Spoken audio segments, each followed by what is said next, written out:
ಸ್ಪರ್ಧಾರ್ಥಿಗಳೇ ನಮಸ್ಕಾರ. ನಾನು ಶಂಕರ ಪ್ರಕೃತಿ. ನಮ್ಮ ವಿಜಯೀ ಭವ ಮತ್ತು ವಿಜಯಪಥ ಯೂಟ್ಯೂಬ್ ಚಾನಲ್ಗೆ ತಮಗೆಲ್ಲರಿಗೂ ಆತ್ಮೀಯವಾದಂಥ ಸ್ವಾಗತ. ಪ್ರಚಲಿತ ಘಟನೆಗಳು ವಿಚಾರದಲ್ಲಿ ಸೆಪ್ಟೆಂಬರ್ ತಿಂಗಳ ಮೊದಲನೇ ಭಾಗವನ್ನು ಈ ವಿಡಿಯೋದಲ್ಲಿ ತಿಳಿದುಕೊಳ್ಳಲಿದ್ದೇವೆ. ಮೊದಲಿಗೆ ಪ್ರಮುಖವಾಗಿರುವಂಥದ್ದು ಒಲಿಂಪಿಕ್ ಗೇಮ್ಸು. ಕಳೆದ ತಿಂಗಳು ಒಲಿಂಪಿಕ್ ಗೇಮ್ಸ್ ಬಗ್ಗೆ ತಿಳ್ಕೊಂಡಿದ್ವಿ. ಈಗ ಪ್ಯಾರಾ ಒಲಿಂಪಿಕ್ಸ್ ಅಂತ ಕರೀತಾರೆ. ಅಂದರೆ ಫಿಸಿಕಲಿ ಚಾಲೆಂಜ್ ಇರೋಂಥವರು ಈ ಕ್ರೀಡೆಗಳಲ್ಲಿ ಭಾಗವಹಿಸ್ತಾರೆ. ಅದಕ್ಕೆ ಪ್ಯಾರಾ ಒಲಿಂಪಿಕ್ಸ್ ಅಂತ ಕರೀತಾರೆ.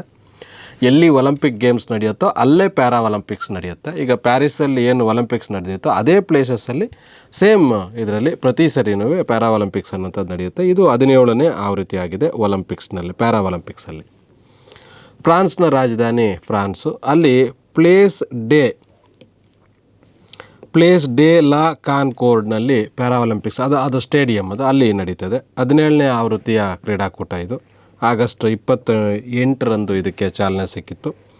ಅಥ್ಲೀಟ್ಗಳ ಪಥಸಂಚಲನ ಇಲ್ಲಿ ಅದು ಆಕರ್ಷಣೀಯವಾಗಿರುತ್ತೆ. ಸಾಮಾನ್ಯವಾಗಿ ಪ್ರತಿ ಒಲಿಂಪಿಕ್ಕಲ್ಲೂ, ಏಕೆಂದರೆ ಕ್ರೀಡಾ ಜ್ಯೋತಿ ಅಂತಿರುತ್ತೆ, ಅದನ್ನು ಹಿಡಿದು ನಂತರ ಅದರ ಹಿಂದೆ ಆಯಾ ದೇಶದ ಒಂದು ಪ್ರಜೆಗಳು, ಏನು ಕ್ರೀಡಾಪಟುಗಳು, ಜೊತೆಗೆ ಆ ದೇಶದ ಬಾವುಟವನ್ನು ಹಿಡಿದು ಮುನ್ನಡೀತಾ ಇರ್ತಾರೆ. ಅದು ಪಥಸಂಚಲನ ಅಂತ ಕರಿತೀವಿ. ಅದರಲ್ಲಿ 64 ಮಂದಿ ಭಾರತದಿಂದ ಭಾಗವಹಿಸಿದರು. ಅದರಲ್ಲಿ ಜಾವೆಲಿನ್ ಎಸೆತಗಾರ ಸಮಿತ್ ಅಂತಿಲ್ ಹಾಗೂ ಶಾಟ್ಪುಟ್ ಎಸೆತಗಾರ್ತಿ ಭಾಗ್ಯಶ್ರೀ ಜಾಧವ್ ಅನ್ನೋಂಥವರು ಭಾರತ ಧ್ವಜವನ್ನು ಹಿಡಿದು ಪಥಸಂಚಲನ, ಮಾಮೂಲಿ ಪಥಸಂಚಲನ ಎಲ್ಲ ಹಿಂದೆ ಬರ್ತಾ ಇರ್ತಾರೆ, ಇವರು ಮುಂದೆ ಬಾವುಟವನ್ನು ಹಿಡಿದು ಹೋಗ್ತಾ ಇರ್ತಾರೆ. ಅದು ಪಥಸಂಚಲನಕ್ಕೆ ಇವರಿಬ್ಬರು ಏನು ನಾಯಕರಾಗಿ ಮುಂದುವರೆದಿದ್ರು. ಇಲ್ಲೇನು ಪ್ರಶ್ನೆ ಕೇಳ್ಬೋದು ಅಂದರೆ, ನಾವು ಹೇಗೆಲ್ಲ ಆಗ್ತೀವಿ, ಧ್ವಜಧಾರಿಗಳು ಯಾರಾಗಿದ್ರು ಅಂತ ಕೇಳಿದ್ರೆ ಅದಕ್ಕೆ ಸಮಿತ್ ಅಂತಿಲ್ ಮತ್ತು ಏನು ಭಾಗ್ಯಶ್ರೀ ಜಾಧವ್ ಅಂತ ಹೇಳಿಬಿಡ್ತೇವೆ. ಬಟ್ ಅಲ್ಲಿ ಹೆಂಗೆ ಕೇಳ್ತಾನೆ ಅಂದರೆ, ಕೆಲವು ಟೈಮಲ್ಲಿ ಪ್ಯಾರಾ ಒಲಿಂಪಿಕ್ಸ್ನಲ್ಲಿ ಸಮಿತ್ ಅಂತಿಲ್ ಅನ್ನೋಂಥವರು ಏನು ಧ್ವಜಧಾರಿಯಾಗಿದ್ದರು, ಇವರು ಯಾವ ಕ್ರೀಡೆಯಲ್ಲಿ ಪ್ರಸಿದ್ಧರಾಗಿದ್ದಾರೆ ಅಂತ ಪ್ರಶ್ನೆ ಕೇಳ್ತಾರೆ. ಇದು ಜಾವ್ಲಿನ್ನಲ್ಲಿ. ಅದೇ ರೀತಿ ಭಾಗ್ಯಶ್ರೀ ಜಾಧವ್ ಅವರು ಯಾವುದರಲ್ಲಿ ಏನು ಖ್ಯಾತಿಯನ್ನು ಗಳಿಸಿದ್ದಾರೆ ಅಥವಾ ಎಕ್ಸ್ಪರ್ಟ್ ಅಂತಂದರೆ ಶಾಟ್ಪುಟ್ ಎಸೆತದಲ್ಲಿ. ಸತತ 6ನೇ ಒಲಿಂಪಿಕ್ಸ್ನಲ್ಲಿಯೂ ಚೀನಾ ಈ ಸರಿ ಸಾಮಾನ್ಯವಾಗಿ ನಿಮ್ಗೆ ನೋಡಿ ಇದು ಕನ್ಫ್ಯೂಷನ್ ಆಗಬಾರ್ದು, ಹಂಗಂತ ಇಲ್ಲೇ ಪ್ರಶ್ನೆ ಕೇಳೋಂಥ ಸಾಧ್ಯತೆ ಇರುತ್ತೆ. ಒಲಿಂಪಿಕ್ಸ್ನಲ್ಲಿ ಅತಿ ಹೆಚ್ಚು ಚಿನ್ನದ ಪದಕ ಗೆದ್ದಂಥ ದೇಶ ಅಂದರೆ ಅಮೆರಿಕ. ಆದರೆ ಪ್ಯಾರಾ ಒಲಿಂಪಿಕ್ಸ್ನಲ್ಲಿ ಅತಿ ಹೆಚ್ಚು ಚಿನ್ನದ ಪದಕ ಗೆದ್ದಂಥ ದೇಶ ಅಂತಂದರೆ ಅದು ಚೀನಾ. ಈ ಸಲ ಚೀನಾದ ಕ್ರೀಡಾಪಟುಗಳು 94 ಚಿನ್ನ, 76 ಬೆಳ್ಳಿ, 50 ಕಂಚಿನ ಪದಕಗಳೊಂದಿಗೆ ಒಟ್ಟು 220 ಪದಕಗಳನ್ನು ಪಡೆದು ಇವರು ಫಸ್ಟ್ ಪ್ಲೇಸಲ್ಲಿದ್ದಾರೆ ಪ್ಯಾರಾ ಒಲಿಂಪಿಕ್ಸ್ನಲ್ಲಿ. 49 ಚಿನ್ನದೊಂದಿಗೆ 124 ಪದಕಗಳನ್ನು ಗೆದ್ದು 2ನೇ ಪ್ಲೇಸಲ್ಲಿ ಬ್ರಿಟನ್ ಇದೆ. ಇದು ವಿಶೇಷ. ಇದಕ್ಕಿಂತ ಮುಂಚೆ ಬ್ರಿಟನ್ ತುಂಬ ಫಸ್ಟ್ ಪ್ಲೇಸು ಸೆಕೆಂಡ್ ಪ್ಲೇಸ್ ಇದರಲ್ಲೇ ಬರೋದು. ಬಟ್ ಒಲಿಂಪಿಕ್ಸ್ ವಿಚಾರಕ್ಕೆ ಬಂದಾಗ ಬ್ರಿಟನ್ಗೆ ಈಗ 2ನೇ ಪ್ಲೇಸಿಗೆ ಬಂದಿದೆ, ಅದರಲ್ಲೂ ಪ್ಯಾರಾ ಒಲಿಂಪಿಕ್ಸಲ್ಲಿ. ವಿಶೇಷ ಏನಂದರೆ, ಇನ್ನೊಂದು 36 ಚಿನ್ನದೊಂದಿಗೆ 105 ಪದಕಗಳನ್ನು ಗೆದ್ದಿರುವಂಥ ಅಮೆರಿಕ 3ನೇ ಸ್ಥಾನದಲ್ಲಿದೆ. ಅಲ್ಲಿಗೆ first China, 2ನೇದು ಬ್ರಿಟನ್ನು, 3ನೇದು America. Para Olympics ಕ್ರೀಡಾಕೂಟದಲ್ಲಿ ಭಾರತದಿಂದ 84 ಕ್ರೀಡಾಪಟುಗಳು, 12 ಕ್ರೀಡೆಗಳು, ಟೋಟಲ್ ಮೆಂಬರ್ಸು ಅದು 84 ಜನ. ಯಾವ್ಯಾವ ಕ್ರೀಡೆಗಳಲ್ಲಿ ಭಾಗವಹಿಸ್ತಾರೆ ಅಂದರೆ 12 ಬೇರೆ ಬೇರೆ ಕ್ರೀಡೆಗಳಲ್ಲಿ ಭಾಗವಹಿಸ್ತಾರೆ. ಭಾರತ 7 ಚಿನ್ನ, 9 ಬೆಳ್ಳಿ, 13 ಕಂಚಿನೊಂದಿಗೆ ಒಟ್ಟು 29 ಪದಕಗಳನ್ನು ಗೆದ್ದುಕೊಂಡಿದೆ. ಪದಕಗಳ ಪಟ್ಟಿಯಲ್ಲಿ 18ನೇ ಸ್ಥಾನದಲ್ಲಿ ಇದೆ. ನೋಡಿ, ಸಾಮಾನ್ಯವಾಗಿ ಸ್ಪರ್ಧಾರ್ಥಿಗಳ ಇಲ್ಲಿ ಇದೇ ನಾನು ಸ್ಫೂರ್ತಿ ಅಂತ ಹೇಳ್ತೇನೆ. ಎಲ್ಲವೂ ಇರುವಂಥವ್ರು, ಕೈ ಕಾಲು ಚೆನ್ನಾಗಿದೆ, ದೇಹ ಫಿಟ್ನೆಸ್ ಚೆನ್ನಾಗಿದೆ, ಎಲ್ಲ ಎನ್ಕರೇಜ್ಮೆಂಟ್ ಸಿಕ್ಕಿದೆ ಅಂಥವರು ಒಲಿಂಪಿಕ್ಸಲ್ಲಿ ಹೋಗಿ ಈ ಸರಿ ಒಂದು ಚಿನ್ನವನ್ನು ತರೋಕ್ಕಾಗಿಲ್ಲ ಭಾರತೀಯರು. ಆದರೆ ದೇಹದಲ್ಲಿ ವೈಕಲ್ಯ ಇದ್ದುಕೊಂಡು ಅಥವಾ ವಿಕಲಚೇತನರಾಗಿದ್ದುಕೊಂಡು ಯಾವುದೋ ಒಂದು ಅಂಗ, ಕಣ್ಣು ಸರಿಯಾಗಿರೋದಿಲ್ಲ ಅಥವಾ ಕಾಲು ಸರಿ ಇರೋದಿಲ್ಲ ಅಥವಾ ಕೈ ಸರಿ ಇರೋದಿಲ್ಲ, ಈ ಥರದ್ದು ಯಾವುದೋ ಒಂದು ಅಂಗ ಇದಾಗಿದ್ದರೂ ಸಹ ಅವರು 7 ಚಿನ್ನದ ಪದಕಗಳನ್ನು ಗೆಲ್ತಾರೆ. ಅದಕ್ಕೆ ಸ್ಪರ್ಧಾರ್ಥಿಗಳಿಗೆ ಇವರೇ ಸ್ಫೂರ್ತಿ. ಎಲ್ಲವೂ ಇರುವಂಥವ್ರು. ಅಂದಿಗೆ ಸುಮಾರು ಜನ ನಾವೇನು ಅನ್ಕೋತೀವಿ, ಅಯ್ಯೋ ನನಗೆ ಬುಕ್ಸ್ ಇರಲಿಲ್ಲ, ಲೈಬ್ರರಿ ಇಲ್ಲ, ಅಥವಾ ಒಳ್ಳೆ ಟೀಚರ್ ಸಿಕ್ಕಿಲ್ಲ, ಅಥವಾ ಒಳ್ಳೆ ಕೋಚಿಂಗ್ ಸೆಂಟರ್ ಸಿಕ್ಕಿಲ್ಲ, ಒಳ್ಳೆ ಬುಕ್ಸ್ ಸಿಕ್ಕಿಲ್ಲ, ಒಳ್ಳೆ ಗೈಡ್ ಸಿಕ್ಕಿಲ್ಲ, ಈ ಥರದ್ದು ಏನೇನೋ ಮಾತಾಡ್ತೀವಿ. ಅವೆಲ್ಲ ಕೊರತೆಗಳ ನಡುವೆನೇ ಈಗ ಇವರೆಲ್ಲರೂ ಅಯ್ಯೋ ನನ್ನ ಕಾಲು ಸರಿ ಇಲ್ಲ, ನಾನು ಒಲಿಂಪಿಕ್ಸಲ್ಲಿ ಹೋಗೋದಿಲ್ಲ, ಅಯ್ಯೋ ನನ್ನ ಕೈ ಸರಿ ಇಲ್ಲ, ನನಗೆ ಒಲಿಂಪಿಕ್ಸಲ್ಲಿ ಹೋಗೋದಿಲ್ಲ ಅಂತ ಈ ಥರ ಅಂದ್ಕೊಂಡಿದ್ರೆ ಇವರು ಇಷ್ಟು ಚಿನ್ನದ ಪದಕಗಳನ್ನು, ಇಷ್ಟು ಮೆಡಲ್ಸನ್ನು ತರೋಕ್ಕೆ ಆಗ್ತಾ ಇರಲಿಲ್ಲ. ಅದಕ್ಕೆ ದಯವಿಟ್ಟು ನಿಮ್ಮನ್ನು ನೀವು ನಂಬಿ, ಪ್ರಪಂಚ ಏನೇ ಮಾತಾಡ್ಕೊಂಡು ಹೋಗಲಿ, ನಿಮ್ಮ ಮೇಲೆ ನಿಮಗೆ ನಂಬಿಕೆ ಇರಬೇಕು. ನೀವು ನಂಬಿದ್ದನ್ನು ದೃಢವಾಗಿ 100% ಎಫರ್ಟ್ ಹಾಕಿ ಮಾಡಿ, ಖಂಡಿತ ಅದು ಯಶಸ್ಸು ಯಾವುದೇ ಕ್ಷೇತ್ರದಲ್ಲಾಗಿರಲಿ ಆಗತ್ತೆ ಅನ್ನೋಂಥದ್ದಕ್ಕೆ ಇವರೇ ಉದಾಹರಣೆ. ಚಿನ್ನದ ಪದಕ ಗೆದ್ದಿರಲ್ವ ಅವ್ರು ಯಾರ್ಯಾರು ಅಂತಂದರೆ, ಇವು ಇಂಪಾರ್ಟೆಂಟು. ಯಾಕೆ ಅಂತಂದರೆ ಅವ್ರ ಕ್ಷೇತ್ರ ಯಾವುದು ಅಂತ ಕೇಳ್ಬೋದು, ಯಾವ ಪದಕ ಗೆದ್ದರು ಅಂತ ಕೇಳ್ಬೋದು. ಈಗ ಅವನಿ ಲೇಖರ ಅನ್ನೋಂಥವ್ರು ಚಿನ್ನದ ಪದಕವನ್ನು ಗೆದ್ದಿದ್ದಾರೆ. ಇವರು ಶೂಟಿಂಗ್ ವಿಭಾಗದಲ್ಲಿ. ನಿತೇಶ್ ಕುಮಾರ್ ಅನ್ನೋಂಥವ್ರು ಬ್ಯಾಡ್ಮಿಂಟನ್ ವಿಭಾಗದಲ್ಲಿ, ಸುಮಿಲ್ ಅಂತಿಲ್ ಅನ್ನೋಂಥವ್ರು ಜಾವ್ಲಿನ್ ಥ್ರೋದಲ್ಲಿ, ಸುಮಿತ್ ಅಂತಿಲ್, ಹರ್ವಿಂದರ್ ಸಿಂಗ್ ಆರ್ಚರಿಯಲ್ಲಿ, ಧರಂಬೀರ್ ಸಿಂಗ್ ಕ್ಲಬ್ ಥ್ರೋ ಅದರಲ್ಲಿ, ನಂತರ ಪ್ರವೀಣ್ ಕುಮಾರ್ ಹೈ ಜಂಪಲ್ಲಿ, ನವದೀಪ್ ಸಿಂಗ್ ಇವರು ಜಾವ್ಲಿನ್ ಥ್ರೋ. ಇವು ಸ್ವಲ್ಪ ಕಷ್ಟ ಆಗುತ್ತೆ ನೆನ್ಪಿಟ್ಕೊಳ್ಳೋಕ್ಕೆ. ಏನು ಮಾಡಿ, ಇವುಗಳನ್ನು ಒಂದು ಸ್ಕ್ರೀನ್ ಶಾಟ್ ತೆಗೆದುಕೊಂಡು ಅಥವಾ ಪ್ರಿಂಟೌಟ್ ತೆಗೆದುಕೊಂಡು ನೀವು ಓದುವಂಥ ಒಂದು ಏನು ಪ್ಲೇಸ್ ಇರುತ್ತಲ್ಲ ಅಲ್ಲಿ ಅಂಟಿಸ್ಕೊಂಡು ಇಟ್ಕೊಳ್ಳಿ. ದಿನಕ್ಕೆ ಒಬ್ಬೊಬ್ಬರ ಹೆಸರು ಇಂಥವ್ರು ಇಂಥದಕ್ಕೆ ಸಂಬಂಧಪಟ್ಟಿದಂಥ ದಿನಕ್ಕೆ ಒಬ್ಬೊಬ್ಬರ ಹೆಸರನ್ನ ನೆನ್ಪಿಟ್ಕೊಳ್ಳೋಕೆ ಟ್ರೈ ಮಾಡಿ, ಅದು ಒಳ್ಳೆಯದಾಗತ್ತೆ. ನಂತರ ಇಲ್ಲಿ ಕ್ವಶನ್ ಮಾಡೋಂಥವ್ರಿಗೆ ತುಂಬ ಈಸಿ ಸ್ಪೇಸ್ ಸಿಗುತ್ತೆ, ಯಾಕೆಂದರೆ ಈಸಿಯಾಗಿ ಕ್ವಶನ್ ಮಾಡ್ಬೋದು ಅನ್ನೋ ಕಾರಣಕ್ಕೆ ಇಂಥ ಕ್ವಶನ್ಸನ್ನು ತೆಗಿತಾರೆ. ಹಾಗಾಗಿ ಇವುಗಳ ಮೇಲೆ ಕಾನ್ಸಂಟ್ರೇಷನ್ ಮಾಡಿ. ಬೆಳ್ಳಿ ಪದಕವನ್ನು ಗೆದ್ದಂಥವರು ಮನೀಶ್ ಅವರು ಶೂಟಿಂಗಲ್ಲಿ, ನಿಷಾದ್ ಹೈ ಜಂಪ್ನಲ್ಲಿ, ಯೋಗೇಶ್ ಡಿಸ್ಕಸ್ ಎಸೆತದಲ್ಲಿ, ತುಳಸಿಮತಿ ಅನ್ನೋಂಥವ್ರು badminton, Suhas badminton, Ajit Singh javelin, Sharad high jump, Sachin shot put, Pranav club throw. ಇವರಿಷ್ಟು ಜನ ಬೆಳ್ಳಿ ಪದಕಗಳನ್ನು ಗೆದ್ದುಕೊಂಡಿದ್ದಾರೆ. ಕಂಚನ್ನು ಗೆದ್ದಂಥವರು ಮೋನಾ ಅಗರ್ವಾಲ್ ಅನ್ನೋಂಥವ್ರು ಶೂಟಿಂಗಲ್ಲಿ, ಪ್ರೀತಿ ಪಾಲ್ ಅನ್ನೋಂಥವ್ರು 100 ಮೀಟರ್ ಓಟದಲ್ಲಿ, ರುಬಿನಾ ಫ್ರಾನ್ಸಿಸ್ ಶೂಟಿಂಗಲ್ಲಿ, ಪ್ರೀತಿ ಪಾಲ್ ಅನ್ನೋಂಥವ್ರು ಮತ್ತು 200 ಮೀಟ್ರದಲ್ಲಿ. ಇಲ್ಲಿಗೆ ನೋಡಿ, ಎರಡೂ ಪ್ಲೇಸಲ್ಲಿ ಇಂಥವ್ರನ್ನ ವಿಶೇಷ ನೋಡ್ಕೊಂಡಿರಿ, ಯಾಕೆಂದರೆ 100 ಮೀಟ್ರ್ 200 ಮೀಟ್ರ್ ಎರಡರಲ್ಲೂ ಇವರು ಪ್ರಶಸ್ತಿ ತೆಗೆದುಕೊಂಡಿದ್ದಾರೆ, ಕಂಚು ಪದಕ. ಶೀತಲ್ ದೇವಿ ಅರ್ಚರಿ, ಈಕೆ ವಿಶೇಷ, ಏಕೆಂದರೆ ಅರ್ಚರಿ ಅಂದರೆ ಬಾಣ ಬಿಡೋದು ಅಂತ. ಆ ಬಾಣ ಬಿಡುವಂಥ ಈಕೆ ಮಹಿಳೆಗೆ ಬಾಣ ಬಿಡಬೇಕಾದ್ರೆ ಮುಖ್ಯವಾಗಿರಬೇಕಾಗಿದ್ರೆ ಕೈಗಳು.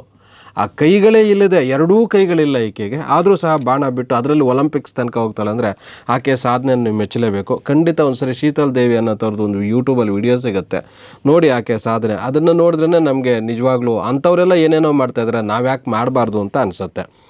ರಾಕೇಶ್ ಅನ್ನೋಂಥವ್ರು ಆರ್ಚರಿಯಲ್ಲಿ, ನಿತ್ಯಶ್ರೀ ಶಿವನ್ ಬ್ಯಾಡ್ಮಿಂಟನ್ನಲ್ಲಿ, ಅದೇ ರೀತಿ ದೀಪ್ತಿ ಜೀವಾಂಜಿ ಅನ್ನೋಂಥವ್ರು 400 ಮೀಟ್ರ್ ಓಟ, Manish Ramdas badminton, Mariyappan Thangavelu high jump, Sundar Singh Gurjar ಅವರು ಜಾವ್ಲಿನ್ ಥ್ರೋ, ಕಪಿಲ್ ಪಾರ್ಮರ್ ಜುಡೋದಲ್ಲಿ, ಹೊಟೋಜೋ ಸೆಮಾ ಅನ್ನೋಂಥವ್ರು ಶಾರ್ಟ್ ಪುಟ್ಟಲ್ಲಿ, ಸಿಮ್ರನ್ ಶರ್ಮಾ 200 ಮೀಟ್ರ್ ಓಟದಲ್ಲಿ ಕಂಚಿನ ಪದಕಗಳನ್ನು ಗೆದ್ದಿದ್ದಾರೆ. ಪ್ಯಾರಾ ಒಲಿಂಪಿಕ್ಸಲ್ಲಿ 2 ಬಾರಿ ಚಿನ್ನದ ಪದಕವನ್ನು ಗೆದ್ದಂಥವ್ರು ಅಂತಂದರೆ ಅದು ಪ್ರಥಮ ಮಹಿಳೆಯವರು ಅವನಿ ಲೇಖರ ಅನ್ನೋಂಥವ್ರು. ಇದು ವೆರಿ ಇಂಪಾರ್ಟೆಂಟು. ಈಕೆ ಮೇಲೆ ಪ್ರಶ್ನೆ ಕೇಳೋಂಥ ಸಾಧ್ಯತೆ ಇರುತ್ತೆ. ಅಂದರೆ 2020ರಲ್ಲಿ ಟೋಕಿಯೋ ಒಲಿಂಪಿಕ್ಸಲ್ಲಿ, 2024 ಪ್ಯಾರಿಸ್ ಪ್ಯಾರಾಲಿಂಪಿಕ್ಸಲ್ಲಿ ಇವೆರಡರಲ್ಲೂ ಚಿನ್ನವನ್ನು ಗೆಲ್ತಾರೆ. ಅದು ವಿಶೇಷ. ಇವರು ಯಾವುದರಲ್ಲಿ ಅಂತಂದರೆ ಶೂಟಿಂಗ್ ವಿಭಾಗದಲ್ಲಿ. ಏನೇನು ಪ್ರಶ್ನೆ ಕೇಳ್ಬೋದು ಇಲ್ಲಿ? ಕಳೆದ ಒಲಿಂಪಿಕ್ ಕ್ರೀಡೆಗಳು ಮತ್ತು ಈ ಬಾರಿಯ ಒಲಿಂಪಿಕ್ ಕ್ರೀಡೆಗಳು, ಎರಡೂ ಕ್ರೀಡೆಗಳಲ್ಲಿ ಚಿನ್ನದ ಪದಕ ಗೆದ್ದಂಥವ್ರು ಯಾರು ಅಂತ ಕೇಳ್ಬೋದು. ಅಥವಾ ಅವನಿ ಲೇಖರ ಅನ್ನೋಂಥದ್ದು ಆನ್ಸರು. ಅಥವಾ ಅವನಿ ಲೇಖರ ಅನ್ನೋಂಥವ್ರು ಕಳೆದ ಒಲಿಂಪಿಕ್ಸ್ನಲ್ಲೂ ಈ ಒಲಿಂಪಿಕ್ಸ್ನಲ್ಲೂ ಎರಡೂ ಒಲಿಂಪಿಕ್ಸ್ನಲ್ಲೂ ಚಿನ್ನದ ಪದಕವನ್ನು ಗೆದ್ದಿದ್ದಾರೆ. ಇವರು ಯಾವ ಕ್ರೀಡೆಯಲ್ಲಿ ಪ್ರಸಿದ್ಧರಾಗಿದ್ದಾರೆ ಅಂತ ಕೇಳ್ಬೋದು? ಶೂಟಿಂಗ್ ವಿಭಾಗದಲ್ಲಿ. ಮನೀಶ್ ರಾಮದಾಸ್ ಅನ್ನೋಂಥವ್ರು, ಇವರು ಪ್ಯಾರಾಲಿಂಪಿಕ್ಸಲ್ಲಿ ಪದಕ ಗೆದ್ದ ಭಾರತದ ಮೊದಲ ಮಹಿಳಾ ಬ್ಯಾಡ್ಮಿಂಟನ್. ಅದಕ್ಕಿಂತ ಮುಂಚೆ ಪುರುಷರು ಗೆಲ್ತಾಯಿದ್ರು, ಈಕೆ ಈ ಟೈಮ್ ಫಸ್ಟ್ ಲೇಡಿ ಒಂದು ಪ್ರಶಸ್ತಿಯನ್ನು ಗೆದ್ದುಕೊಂಡಿದ್ದಾರೆ. ಭಾರತದ ಕ್ರೀಡಾಪಟುಗಳು 1 ಬೆಳ್ಳಿ 5 ಕಂಚು ಸೇರಿ ಒಟ್ಟು 6 ಪದಕಗಳನ್ನು ಗೆದ್ದು 71ನೇ ಸ್ಥಾನಕ್ಕೆ ಹೋಗಿದ್ರು. ಯಾವುದರಲ್ಲಿ? ನಮ್ಮ ಮಾಮೂಲಿ ರೆಗ್ಯುಲರ್ ಒಲಿಂಪಿಕ್ಸಲ್ಲಿ. ಬಟ್ ಪ್ಯಾರಾ ಒಲಿಂಪಿಕ್ಸಿಗೆ ಬಂದಾಗ ನೋಡಿ, ನಾವು ಇದಕ್ಕಿಂತ ಉತ್ತಮವಾದಂಥ ಸ್ಥಾನದಲ್ಲಿ ಅವರಿದ್ದಾರೆ ಅನ್ನೋದನ್ನು ನಾವಿಲ್ಲಿ ಗಮನಿಸಬೇಕು. ವಧ್ವನ್ ಅನ್ನೋಂಥದ್ದು ನಿಮಗೆ ಎಲ್ರಿಗೂ ಗೊತ್ತಿದೆ. ಭಾರತದಲ್ಲಿ ಸರ್ಕಾರಿ ಒಡೆತನದಲ್ಲಿರುವಂಥ ಪ್ರಮುಖ ಬಂದರುಗಳು ಅಂದರೆ ಅದು ತುಂಬ ದೊಡ್ಡ ಬಂದರುಗಳು ಅಂದರೆ ಅದು 12 ಬಂದರು. ಈಗ 13ನೇ ಬಂದರಾಗಿ ವಧ್ವಾನ್ ಅನ್ನೋಂಥದ್ದನ್ನ ಮಾಡ್ತಾಯಿದ್ದಾರೆ. ಇಲ್ಲಿ ನಿಮ್ಗೆ ಗೊತ್ತಿದೆ, ಇದು ನೋಡಿ ಗುಜರಾತು, ಇಲ್ಲಿ ನೋಡಿ ಮಹಾರಾಷ್ಟ್ರ. ಮಹಾರಾಷ್ಟ್ರದ ಒಂದು ಇದರಲ್ಲಿ ಆ ವಧ್ವನ್ ಅನ್ನೋಂಥ ಹೊಸ ಬಂದರು ನಿರ್ಮಾಣಕ್ಕೆ ಇತ್ತೀಚೆಗೆ ಪ್ರಧಾನಿಗಳು ಆಗಸ್ಟ್ 30ರಂದು ಮಹಾರಾಷ್ಟ್ರದ ಪಾಲ್ಪರ್ ಅನ್ನೋಂಥ ಜಿಲ್ಲೆಯಲ್ಲಿ ಈ ವಧ್ವನ್ ಅನ್ನೋಂಥ ಬಂದರು ಬರುತ್ತೆ. ಇದಕ್ಕೆ 76,200 ಕೋಟಿ ವೆಚ್ಚದಲ್ಲಿ ಈ ಬಂದರನ್ನು ನಿರ್ಮಿಸಲಾಗ್ತಾ ಇದೆ. ಇದು ದೇಶದ ಸರ್ಕಾರಿ ಇದರನ್ನು 13ನೇ ಬಂದರಾಗಿದೆ. ಇಲ್ಲಿ 13ನೇ ಬಂದರು. ಇತ್ತೀಚೆಗೆ ವಧ್ವನ್ನಲ್ಲಿ ಬಂದರು ಇದನ್ನು ಮಾಡಿದ್ದಾರೆ. ಅದು ಎಷ್ಟನೇ ಬಂದರು ಅಂತ ಕೇಳ್ಬೋದು, ಅಥವಾ ಯಾವ ಜಿಲ್ಲೆಯಲ್ಲಿ ಬರುತ್ತೆ, ಯಾವ ರಾಜ್ಯದಲ್ಲಿ ಬರುತ್ತೆ ಅಂತ ಕೇಳ್ಬೋದು. ಈ ಯೋಜನೆಯನ್ನು ಜವಾಹರ್ಲಾಲ್ ನೆಹರು ಪೋರ್ಟ್ ಅಥಾರಿಟಿ ಮತ್ತು ಮಹಾರಾಷ್ಟ್ರದ ಮ್ಯಾರಿಟೈಮ್ ಬೋರ್ಡ್ ಅನ್ನೋಂಥದ್ದು ಇವೆರಡೂ ಸೇರಿಕೊಂಡು SPV ವಧ್ವನ್ ಪೋರ್ಟ್ ಪ್ರಾಜೆಕ್ಟ್ ಲಿಮಿಟೆಡ್ ಅನ್ನೋಂಥದ್ದನ್ನ ಮಾಡ್ಕೊಂಡಿದ್ದಾವೆ. ಅದರ ಪ್ರಕಾರ ಈ ಬಂದರನ್ನು ನಿರ್ಮಿಸಲಾಗ್ತಾ ಇದೆ. ಈ ಬಂದರಿನ ವಿಶೇಷ ಏನಂದರೆ, ಭಾರತ ಮಧ್ಯಪ್ರಾಚ್ಯ ಯುರೋಪ್ ಕಾರಿಡಾರ್, ಅಂದರೆ India middle East Europe economic corridor ಅಂತ. ಆ ಕಾರಿಡಾರ್ ಅಂದರೆ ಇತ್ತೀಚೆಗೆ ನೀವು ಗಮನಿಸ್ತಾ ಇರ್ಬೋದು, ರಸ್ತೆಗಳು ಮಾಡ್ತಾ ಇರ್ತಾರೆ. ಈಗ ನಮ್ಮಲ್ಲಿ ಡೈಮಂಡ್ ಕ್ವಾಡ್ರಿಲ್ಯಾಟ್ರಲ್ ಅಂತ ಒಂದು ರಸ್ತೆ ಇದೆ. ಅಂದರೆ ಬಂದರುಗಳನ್ನೆಲ್ಲ ಸೇರಿಸುವಂಥ ಒಂದು ಇದು. ಅದು ಹೆಂಗೆ ಬರುತ್ತೆ, ಹಿಂಗೆ ಈ ಕಡೆಯಿಂದ ಸೇರ್ಕೊಂಡು ಹಿಂಗೆ ಸೇರಿ ಹಿಂಗೆ ಬರುತ್ತೆ. ಅದು ಡೈಮಂಡ್ ಶೇಪಲ್ಲಿ ಬರುತ್ತೆ. ಡೈಮಂಡ್ ಕ್ವಾಡ್ರಿಲ್ಯಾಟ್ರಲ್ ಅಂತ ಕರೀತಾರೆ. ಅನಂತರ ಪೂರ್ವ ಮತ್ತು ಉತ್ತರ ದಕ್ಷಿಣಗಳನ್ನು ಸೇರಿಸೋದಕ್ಕೆ ಈ ಥರದ ಒಂದು ಹೆದ್ದಾರಿ ಬರುತ್ತೆ. ಈ ಥರ ಪ್ರಮುಖ ಹೆದ್ದಾರಿಗಳು ದೇಶದ ಒಳಗಡೆ ಬರ್ತದೆ. ಇವು ಬಂದರುಗಳನ್ನು ಸೇರಿಸವು, ಇವು ರಾಜಧಾನಿಗಳನ್ನು ಸೇರಿಸುವಂಥವು, ನಂತರ ದೇಶವನ್ನು ಪೂರ್ತಿ ಉತ್ತರದಿಂದ ದಕ್ಷಿಣಕ್ಕೆ, ಪೂರ್ವದಿಂದ ಪಶ್ಚಿಮಕ್ಕೆ ಸಂಪರ್ಕ ಕಲಿಸುವಂಥ ಪ್ರಮುಖ ರಸ್ತೆಗಳು. ಅದೇ ರೀತಿ ಪ್ರಪಂಚದಲ್ಲಿ ವ್ಯಾಪಾರಿ ಮಾರ್ಗಗಳಲ್ಲಿ ಇದೊಂದು ಯಾವುದೋ India middle East Europe economic corridor ಅನ್ನೋಂಥದ್ದು ನೋಡಿ ಈ ಥರದ ಒಂದು ಸಂಪರ್ಕವನ್ನು ಕಲ್ಪಿಸುತ್ತೆ. ಇದು ನೋಡಿ ಎಲ್ಲಿಗೆ ಬರುತ್ತೆ, Greece, Israel, Saudi Arabia, UAE United Arab Emirates, Saudi Arabia, ಇದು ಯುನೈಟೆಡ್ ಅರಬ್ ಎಮಿರೇಟ್ಸ್, ಇವರ ಜೊತೆ ಸಂಪರ್ಕ ಸಾಧಿಸಲಿಕ್ಕೆ ಈ ರಸ್ತೆ ಅತಿ ಅವಶ್ಯಕವಾಗಿದೆ. ಇದು ಬಂದರ ಮುಖಾಂತರ ಸಂಪರ್ಕವನ್ನು ಕಲ್ಪಿಸುತ್ತೆ. ಹಾಗಾಗಿ ಇದು ತುಂಬ ಮುಖ್ಯ ಆಗುತ್ತೆ. ಇದು ಎಕ್ಸಿಮ್ ಅಂತಾರೆ. ಎಕ್ಸಿಮ್ ಅಂದರೆ ಎಕ್ಸ್ಪೋರ್ಟ್, EX ಅಂದರೆ ಎಕ್ಸ್ಪೋರ್ಟ್ ಅಂತ, IM ಅಂದರೆ ಇಂಪೋರ್ಟ್ ಅಂತ. ಈ ಕಾರಿಡಾರನ್ನು ಮಾಡ್ಕೊಂಡಿದ್ದಾರೆ. ಈ ಕಾರಿಡಾರ್ಗೆ ಈ ಬಂದರು ತುಂಬ ವದ್ವಾನ್ ಅನ್ನೋಂಥ ಬಂದರು ಇದೆಯಲ್ಲ, ಅದು ತುಂಬ ಪ್ಲಸ್ ಪಾಯಿಂಟ್ ಆಗುತ್ತೆ. INS ಅರಿಘಾಟ್ ಅನ್ನೋಂಥದ್ದನ್ನ ಇತ್ತೀಚೆಗೆ ಭಾರತದಲ್ಲಿ ಲೋಕಾರ್ಪಣೆ ಮಾಡಲಾಗಿದೆ. ಇದು ಈ ಭಾರತದ 2ನೇ ನ್ಯೂಕ್ಲಿಯರ್ ಅಂದರೆ ಅಣ್ವಸ್ತ್ರಗಳನ್ನು ಒತ್ತೊಯ್ಯಬಲ್ಲ, ಅಣ್ವಸ್ತ್ರದ ಇವುಗಳನ್ನು ಲಾಂಚ್ ಮಾಡಬಲ್ಲಂಥ ಒಂದು ಸಬ್ಮೆರಿನ್ ಇದಾಗಿರುತ್ತೆ. INS ಅರಿಘಾಟ್ ಹಾಲಿ ನೌಕಾಪಡೆಯಲ್ಲಿ ಪ್ರಮುಖವಾಗಿ ಬಳಕೆಯಾಗುತ್ತಿರುವ INS ಅರಿಹಂತ್ ಇದು ನೋಡಿ, ಈಗ ಇತ್ತೀಚೆಗೆ ಬಂದಿರುವಂಥದ್ದು INS ಅರಿಘಾಟ್ ಅಂತ, ಇದು 2ನೇದು. INS ಅರಿಹಂತ್ ಅನ್ನೋದು 1ನೇದು. ಅದರಲ್ಲಿ ಇನ್ನೂ ಅಪ್ಗ್ರೇಡ್ ವರ್ಷನ್, 1ನೇದಕ್ಕಿಂತ 2ನೇದು ಇನ್ನೂ ಅಪ್ಗ್ರೇಡ್ ವರ್ಷನ್ನು. ಈ ಸಬ್ಮೆರಿನನ್ನು ಎಲ್ಲಿ ತಯಾರಿ ಮಾಡಿದ್ದಾರೆ, ವಿಶಾಖಪಟ್ಟಣಮಲ್ಲಿ ತಯಾರಿ ಮಾಡ್ತಾರೆ. ಗೊತ್ತಿರಲಿ ನಿಮಗೆ, ಅಲ್ಲಿ ಶಿಪ್ ಯಾರ್ಡ್ ಇದೆ. ನಂತರ ಭಾರತದಲ್ಲಿ ಬರುವಂಥ ಎಲ್ಲ ಬಂದರುಗಳಲ್ಲಿ ಅತಿ ಆಳವಾದ ಬಂದರು ಅಂದರೆ ಅದು ವಿಶಾಖಪಟ್ಟಣ ಬಂದರು. ನಂತರ ನಮ್ಮಲ್ಲಿ ಪ್ರಮುಖ ಹಡಗುಗಳನ್ನೆಲ್ಲ ನಿರ್ಮಾಣ ಮಾಡುತ್ತದೆ ವಿಶಾಖಪಟ್ಟಣಮಲ್ಲಿ. ಹಾಗಾಗಿ ಇಲ್ಲಿ ಇದನ್ನು ಸಹ ವಿಶಾಖಪಟ್ಟಣಮಲ್ಲಿ ಸಬ್ಮೆರಿನನ್ನು ನಿರ್ಮಾಣ ಮಾಡಿದ್ದಾರೆ. ಅರಿಘಾಟ್ ಅನ್ನೋದು ಏನಕ್ಕೆ ಸಂಬಂಧಪಟ್ಟಿದ್ದು, ಇದು ಸಬ್ಮೆರಿನ್ ಅಂದರೆ ಏನು, ಸಮುದ್ರದಲ್ಲಿ ಅಥವಾ ಸಾಗರದಲ್ಲಿ ಅದು ಮೇಲ್ಗಡೆ ಹೋಗುವಂಥದ್ದಕ್ಕೆ ಹಡಗು ಅಂತ ಕರಿತೀವಿ. ಅದೇ ಒಳಗಡೆ ಹೋಗುವಂಥದ್ದಕ್ಕೆ ಸಬ್ಮೆರಿನ್ ಅಂತ ಕರಿತೀವಿ. ರಾಷ್ಟ್ರೀಯ ಬಾಹ್ಯಾಕಾಶ ದಿನ ಆಗಸ್ಟ್ 23, ತಮ್ಮೆಲ್ರಿಗೂ ಗೊತ್ತೇ ಇದೆ. 2024 ಆಗಸ್ಟ್ 23 ಫಸ್ಟ್ ಇದೇ ಮೊದಲ ಬಾರಿಗೆ ರಾಷ್ಟ್ರೀಯ ಬಾಹ್ಯಾಕಾಶ ದಿನ ಅಂತ ಆಚರಣೆ ಮಾಡಲಾಗಿದೆ. ಎಲ್ಲಿ ಆಚರಣೆ ಮಾಡಿದ್ರು, ಭಾರತ್ ಮಂಟಪದಲ್ಲಿ. ಯಾರು ಆಚರಣೆ ಮಾಡಿದರು, ರಾಷ್ಟ್ರಪತಿಗಳಾದಂಥ ದ್ರೌಪದಿ ಮುರ್ಮುರವರು ಇದರ ಮುಖ್ಯ ಒಂದು ಅತಿಥಿಗಳಾಗಿ ಭಾಗವಹಿಸಿ ಆ ಕಾರ್ಯಕ್ರಮವನ್ನು ನಡೆಸಿಕೊಟ್ಟಿದ್ದಾರೆ. ಏನಿದೆ ಇದ್ರದ್ದು ಸ್ಲೋಗನ್ನು, ಈ ಫಂಕ್ಷನ್ ಸ್ಲೋಗನ್ ಇದೆ, ಚಂದ್ರನನ್ನು ಸ್ಪರ್ಶಿಸುವಾಗ ಜೀವನವನ್ನು ಸ್ಪರ್ಶಿಸುವುದು, ಭಾರತದ ಬಾಹ್ಯಾಕಾಶ ಸಾಗ ಅಂತ ಕರೀತಾರೆ. ಸಾಗ ಅಂದರೆ ಸಾಹಸ ಗಾಥೆ ಅಂತ. ಅಂದರೆ ಭಾರತದ ಚಂದ್ರಯಾನ ಅನ್ನೋಂಥದ್ದು ಎಮೋಷನಲ್ ಬಾಂಡಿಂಗ್ ಇದ್ದಂಥದ್ದು. ತಾವೆಲ್ಲರೂ ಗಮನಿಸಿದ್ರಿ, ನಾವು ಚಂದ್ರ ಅನ್ನೋಂಥದ್ದು ಶಿವನ ಒಂದು ತಲೆಯಲ್ಲಿರುವಂಥ ಇದರಿಂದಾಗಿ ನಾವು ಪೂಜೆಗಳು ಮತ್ತು ನಮ್ಮ ಸಾಕಷ್ಟು ಪೌರಾಣಿಕ ಕಥೆಗಳಲ್ಲಿ ಚಂದ್ರನನ್ನು ನಾವು ತುಂಬ ಗೌರವಪೂರ್ವಕವಾಗಿ ನೋಡ್ತೀವಿ. ಅಂಥ ಚಂದ್ರನ ಮೇಲೆ ಹೋಗಿ ಸಾಫ್ಟ್ ಲ್ಯಾಂಡಿಂಗ್ ಆಗುವಂಥದ್ದು, ಅದು ದಕ್ಷಿಣ ಧ್ರುವ ಪ್ರದೇಶದಲ್ಲಿ ಲ್ಯಾಂಡ್ ಆಗುವಂಥದ್ದು ತುಂಬ ದೊಡ್ಡ ಟಾಸ್ಕ್ ಆಗಿತ್ತು. ಪ್ರಪಂಚದಲ್ಲಿ ಯಾರೂ ಅದಕ್ಕೆ ಪ್ರಯತ್ನ ಮಾಡಿದರೂ ಸಕ್ಸಸ್ ಆಗಿರಲಿಲ್ಲ. ನಾವು ಸಕ್ಸಸ್ ಆದ್ವಲ್ವ. ಅದರ ನೆನಪಿಗೆ ಆಗಸ್ಟ್ 23 ಸಾಫ್ಟ್ ವಿಕ್ರಮ್ ಲ್ಯಾಂಡರ್ ಅನ್ನೋಂಥದ್ದು ಯಶಸ್ವಿಯಾಗಿ ಅಲ್ಲಿ ಲ್ಯಾಂಡ್ ಆಗಿ ಸಕ್ಸಸ್ ಆಯಿತು. ಸಾಫ್ಟ್ ಲ್ಯಾಂಡ್ ಆದಂಥದ್ದು 2023 ಆಗಸ್ಟ್ 23. ಅದರ ನೆನಪಿಗೆ ಭಾರತದಲ್ಲಿ ಬಾಹ್ಯಾಕಾಶ ದಿನ ಅನ್ನೋಂಥದ್ದನ್ನ ಆಚರಣೆ ಮಾಡೋದಕ್ಕೆ ತೀರ್ಮಾನ ಮಾಡಲಾಗಿತ್ತು. ಅದರ ಪ್ರಕಾರ ಇತ್ತೀಚೆಗೆ ಮಾಡಿದ್ದಾರೆ. ಏನಂತ ಕೇಳ್ಬೋದು, ಆಗಸ್ಟ್ 23 ಯಾವ ದಿನ ಅಂತ, ಅಥವಾ ಭಾರತದ ಬಾಹ್ಯಾಕಾಶ ದಿನ ಅಂತ ಯಾವ ಡೇಟಿಗೆ ಮಾಡ್ತಾರೆ ಅಂತ, ಅಥವಾ ಯಾವ ಕಾರಣಕ್ಕೆ ಭಾರತದ ಬಾಹ್ಯಾಕಾಶ ದಿನ ಅಂತ, ಅಂದರೆ ಉಡಾವಣೆ ಮಾಡಿದ್ದಕ್ಕೆ, ಲ್ಯಾಂಡ್ ಆಗಿದ್ದಕ್ಕೆ, ಅಥವಾ ಲ್ಯಾಂಡ್ ಸಕ್ಸಸ್ ಆಗಿದೆ ಅಂತ ಅನೌನ್ಸ್ ಮಾಡಿದ ಡೇಟ್ಗೆ, ಈ ಥರದ ಬೇರೆ ಬೇರೆ ಇದನ್ನು ಕೇಳ್ಬೋದು. ಸಾಫ್ಟ್ ಲ್ಯಾಂಡ್ ಆದಂಥ ಡೇಟ್ಗೆ ನಾವು ಆ ಬಾಹ್ಯಾಕಾಶ ದಿನ ಅಂತ ಮಾಡ್ತಾಯಿದ್ದೀವಿ. 70ನೇ ರಾಷ್ಟ್ರೀಯ ಚಲನಚಿತ್ರ ಪ್ರಶಸ್ತಿಗಳು, ಇದು ಈ ದೇಶದಲ್ಲಿ ದೊಡ್ಡ ಮಟ್ಟಕ್ಕೆ ಪ್ರತಿ ವರ್ಷ ನಡೀತಾ ಇರುತ್ತೆ. ಈ ವರ್ಷ ಎಸ್ಪೆಷಲಿ ಕನ್ನಡಕ್ಕೆ ತುಂಬ ಪ್ರಮುಖವಾದಂಥ ಒಂದು ಪ್ರಶಸ್ತಿಗಳು ಲಭಿಸಿದೆ. ಹಾಗಾಗಿ ಈ ಸರಿ ಅದರ ಮೇಲೆ ಪ್ರಶ್ನೆ ಕೇಳುವಂಥ ಸಾಧ್ಯತೆ ಇರುತ್ತೆ. ಆಗಸ್ಟ್ 16 ನಡೆಯಿತು. ಎಲ್ಲಿ ನಡೆಯುತ್ತೆ? ಮುಂಬೈಯಲ್ಲಿ ನಡೆಯುತ್ತೆ. ಇದು ಏನು ನೋಡಿ ವಿಶೇಷ, 2022ನೇ ಸಾಲದು 70ನೇ ರಾಷ್ಟ್ರೀಯ ಚಲನಚಿತ್ರ ಪ್ರಶಸ್ತಿಗಳು. ಅಂದರೆ ಇಡೀ ದೇಶಕ್ಕೆಲ್ಲ ಸೇರಿಬಿಟ್ಟು ಇದು ಪ್ರಮುಖವಾಗಿ ಪ್ರಶಸ್ತಿಯನ್ನು ನೀಡಲಾಗುತ್ತೆ ಮುಂಬೈಯಲ್ಲಿ. 2022ನೇ ಸಾಲಿದು 70ನೇ ಒಂದು ಇದು, ಇವೆರಡು ನಂಬರ್ ನೆನ್ಪಿಟ್ಕೋಬೇಕು.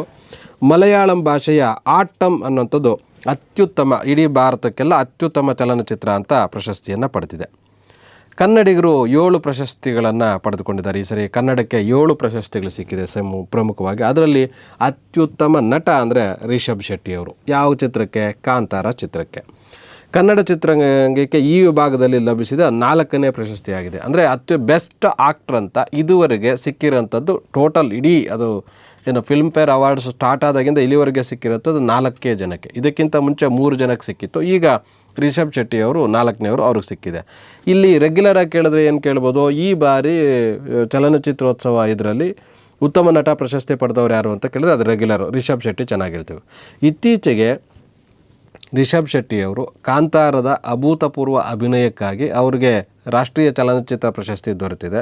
ಅವರು ಕನ್ನಡಿಗರಲ್ಲಿ ಎಷ್ಟನೇ ಅವರು ರಾಷ್ಟ್ರೀಯ ಪ್ರಶಸ್ತಿ ಪಡೆದುಕೊಂಡಿರೋರಲ್ಲಿ ಆ ಥರದ ಪ್ರಶ್ನೆಯನ್ನು ಕೇಳ್ಬೋದು. ಅದು 4ನೇವರು. ಇನ್ನು 2 ಪ್ರಶಸ್ತಿಗಳು KGF 2 ಚಾಪ್ಟರ್ 2 ಅಂತ ಬಂತಲ್ಲ, ಆ ಫಿಲಮ್ಗೆ 2 ಪ್ರಶಸ್ತಿಗಳು ಸಿಕ್ಕಿದೆ. ಒಂದು ಪ್ರಾದೇಶಿಕ ಭಾಷಾ ವಿಭಾಗದಲ್ಲಿ ಕನ್ನಡದ ಅತ್ಯುತ್ತಮ ಚಿತ್ರ ಅಂತ ಪ್ರಶಸ್ತಿ ಕೊಟ್ಟಿದ್ದಾರೆ. ಅನ್ಬರಿವ್ ಅನ್ನೋಂಥವ್ರು ಅತ್ಯುತ್ತಮ ಸಾಹಸ ಸಂಯೋಜನೆ ಮಾಡಿರೋಂಥದ್ದಕ್ಕೆ ಏನು ಫೈಟ್ ಕಂಪೋಸಿಂಗ್ ಇದೆಯಲ್ಲ, ಅದಕ್ಕೆ ಅನ್ಬರಿವ್ ಅನ್ನೋಂಥವ್ರಿಗೆ ಇದರಲ್ಲಿ ಪ್ರಶಸ್ತಿ ನೀಡಲಾಗಿದೆ. ಮತ್ತು ಇನ್ನೊಂದು ಚಿತ್ರಕ್ಕೆ 2 ಪ್ರಶಸ್ತಿ ಸಿಕ್ಕಿದೆ. ಅದು ಮಧ್ಯಂತರ ಅನ್ನೋಂಥದ್ದು ಕನ್ನಡ ಕಿರುಚಿತ್ರ ಬೇರೆ, ಸಾಕ್ಷ್ಯಚಿತ್ರ ಬೇರೆ. ಕಿರುಚಿತ್ರ ಅಂದರೆ ಶಾರ್ಟ್ ಟೈಮ್ ಇರುತ್ತಂತೆ. ಸಾಕ್ಷ್ಯಚಿತ್ರ ಅಂದರೆ ಈಗಾಗಲೇ ನಡೆದಿರೋಂಥದ್ದು ಇಂಪಾರ್ಟೆಂಟ್ ಈವೆಂಟನ್ನು ಯಥಾವತ್ತು ರೆಕಾರ್ಡ್ ಮಾಡೋಂಥದ್ದಕ್ಕೆ ಸಾಕ್ಷ್ಯಚಿತ್ರ ಅಂತ ಕರಿತೀವಿ. ಮಧ್ಯಂತರ ಅನ್ನೋಂಥ ಕನ್ನಡದ್ದು ಕಿರುಚಿತ್ರ, ಅದು 2 ವಿಭಾಗದಲ್ಲಿ ಪ್ರಶಸ್ತಿ ಸಿಕ್ಕಿದೆ. ಯಾವುದು ಅದು ಅಂದರೆ ಎಡಿಟಿಂಗ್, ಅತ್ಯುತ್ತಮ ಸಂಕಲನ ವಿಭಾಗದಲ್ಲಿ ಸುರೇಶ್ ಅರಸ್ ಅನ್ನೋಂಥವ್ರಿಗೆ ಈ ಸಿನಿಮಾಗೆ ಪ್ರಶಸ್ತಿ ಸಿಕ್ಕಿದೆ. ನಂತರ ನಿರ್ದೇಶಕ, ಈ ಚಿತ್ರದ ನಿರ್ದೇಶಕ ಯಾವುದು, ಮಧ್ಯಂತರ ಚಿತ್ರದ ನಿರ್ದೇಶಕ ದಿನೇಶ್ ಶೆಣೈಯರ್ ಅವರು ಅತ್ಯುತ್ತಮ ಸಾಕ್ಷ್ಯಚಿತ್ರ ವಿಭಾಗದಲ್ಲಿ ಪ್ರಶಸ್ತಿಯನ್ನು ಪಡೆದುಕೊಂಡಿದ್ದಾರೆ. ರಂಗವೈಭೋಗ ಸಿನಿಮಾಕ್ಕೆ ಅತ್ಯುತ್ತಮ ಕಲಾ ಸಂಸ್ಕೃತಿ ವಿಭಾಗದಿಂದ ಪ್ರಶಸ್ತಿ ದೊರೆತಿದೆ.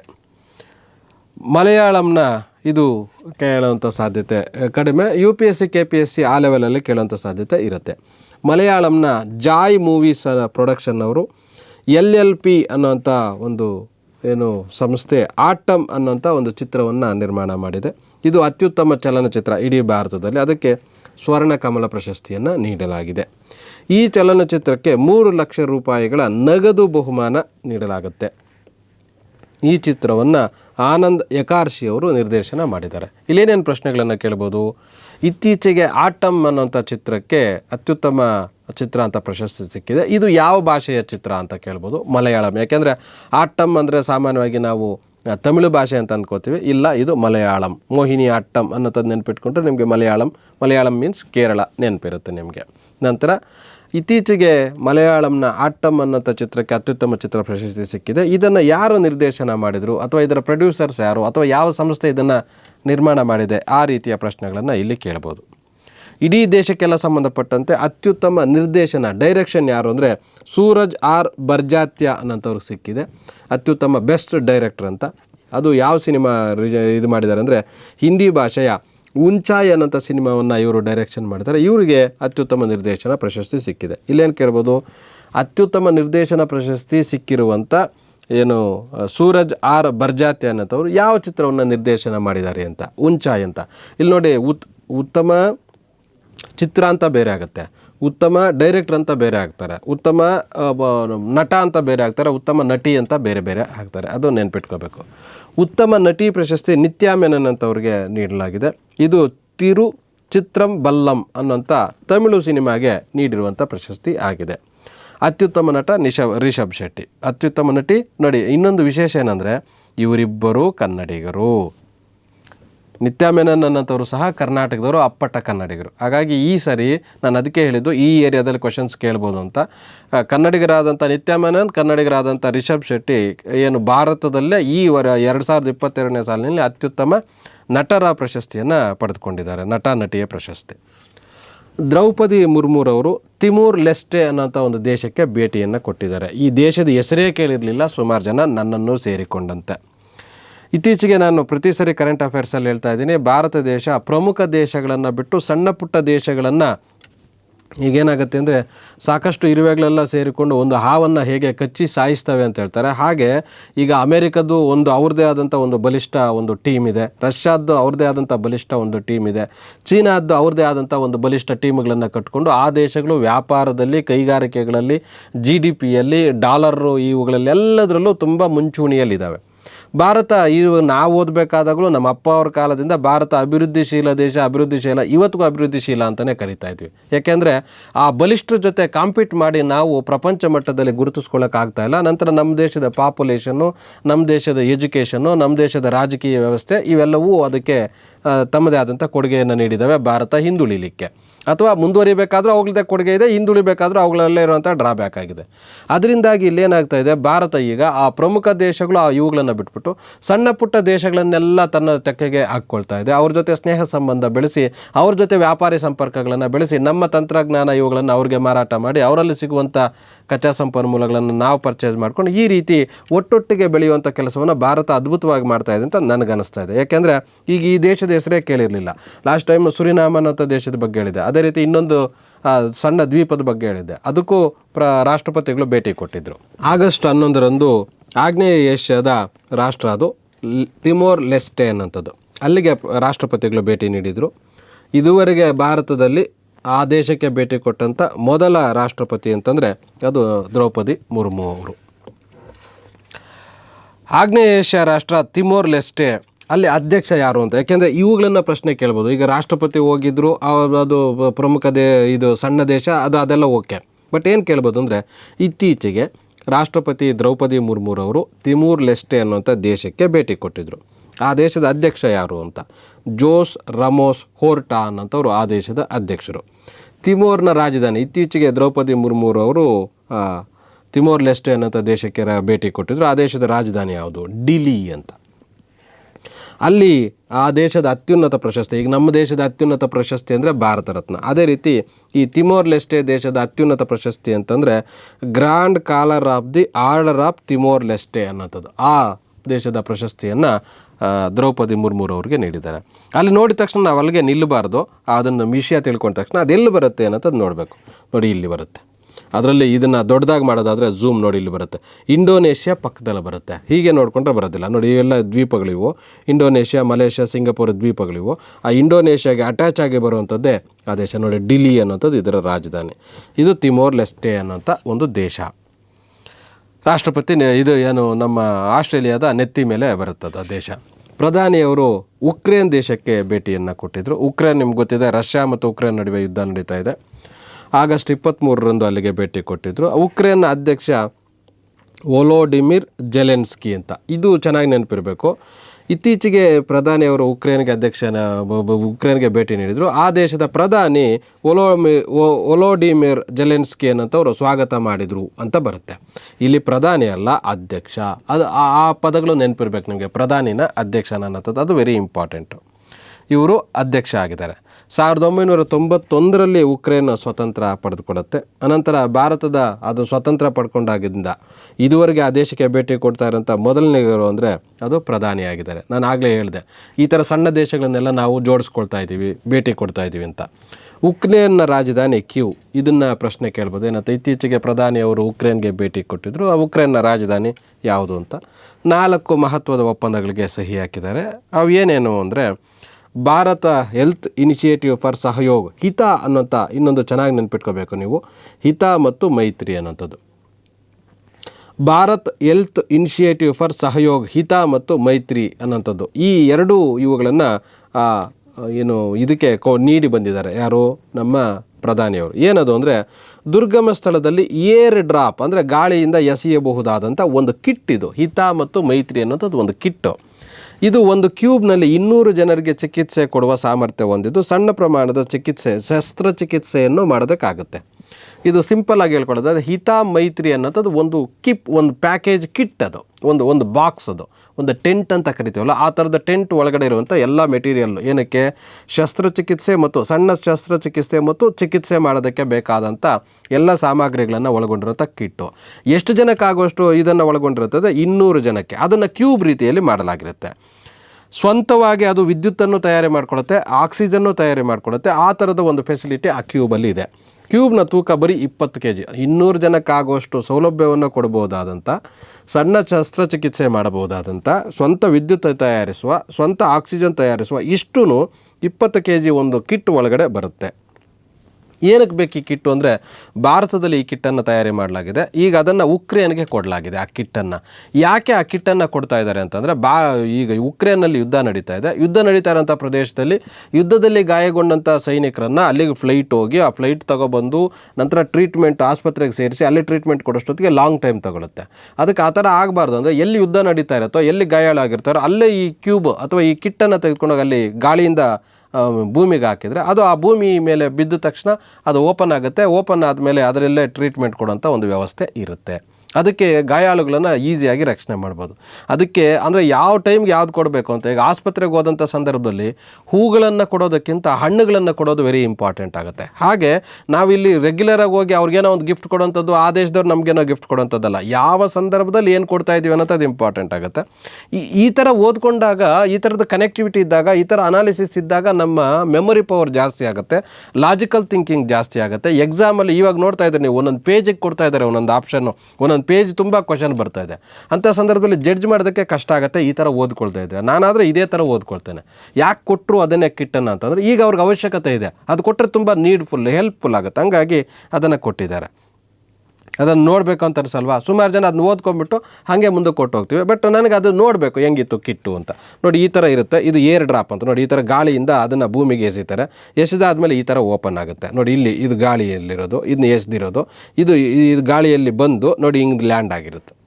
ಲ್ಯಾಂಡ್ ಆದಮೇಲೆ ಓಪನ್ ಮಾಡಿದ್ರೆ ಇಷ್ಟು ಮೆಟೀರಿಯಲ್ಸ್ ಅದರಲ್ಲಿರುತ್ತೆ. ಒಳಗಡೆ ನೋಡಿ ಇದು ಟ್ರೈನಿಂದ ಹಿಂಗೆ ಡ್ರಾಪ್ ಮಾಡ್ತಾ ಇರೋದು. ಒಳಗಡೆ ಇಷ್ಟು ಮೆಟೀರಿಯಲ್ಸ್ ಇರುತ್ತೆ, ಟೆಂಟ್ ರೂಪದಲ್ಲಿರುತ್ತೆ. ಈ ಥರ ಟೆಂಟ್ ರೂಪ ಇರುತ್ತೆ, ಓಪನ್ ಆಗುತ್ತೆ. ಅದರೊಳಗಡೆ ಇಷ್ಟು ಮೆಟೀರಿಯಲ್ನ ಇಟ್ಟಿರ್ತಾರೆ. ಇದನ್ನು ಯಾರು ಕೊಟ್ಟಿರೋದು? ಪ್ರಧಾನಿಗಳು. ಯಾರಿಗೆ? ಉಕ್ರೇನ್ಗೆ. ಯಾಕೆ? ಯುದ್ಧ ಸಂದರ್ಭದ ಗಾಯಾಳುಗಳ ಟ್ರೀಟ್ಮೆಂಟ್ಗೆ ಅನುಕೂಲ ಆಗುತ್ತೆ ಅನ್ನೋಂಥದ್ದು. ಪ್ರಧಾನಿಯವರು ಅದೇ ರೀತಿ ಪೋಲ್ಯಾಂಡ್ ದೇಶಕ್ಕೆ ಪ್ರವಾಸ ಮಾಡಿದ್ದಾರೆ. ಪೋಲ್ಯಾಂಡ್ ಅನ್ನೋಂಥದ್ದು ಸುಮಾರು ಜನಕ್ಕೆ ಗೊತ್ತಿರುತ್ತೆ.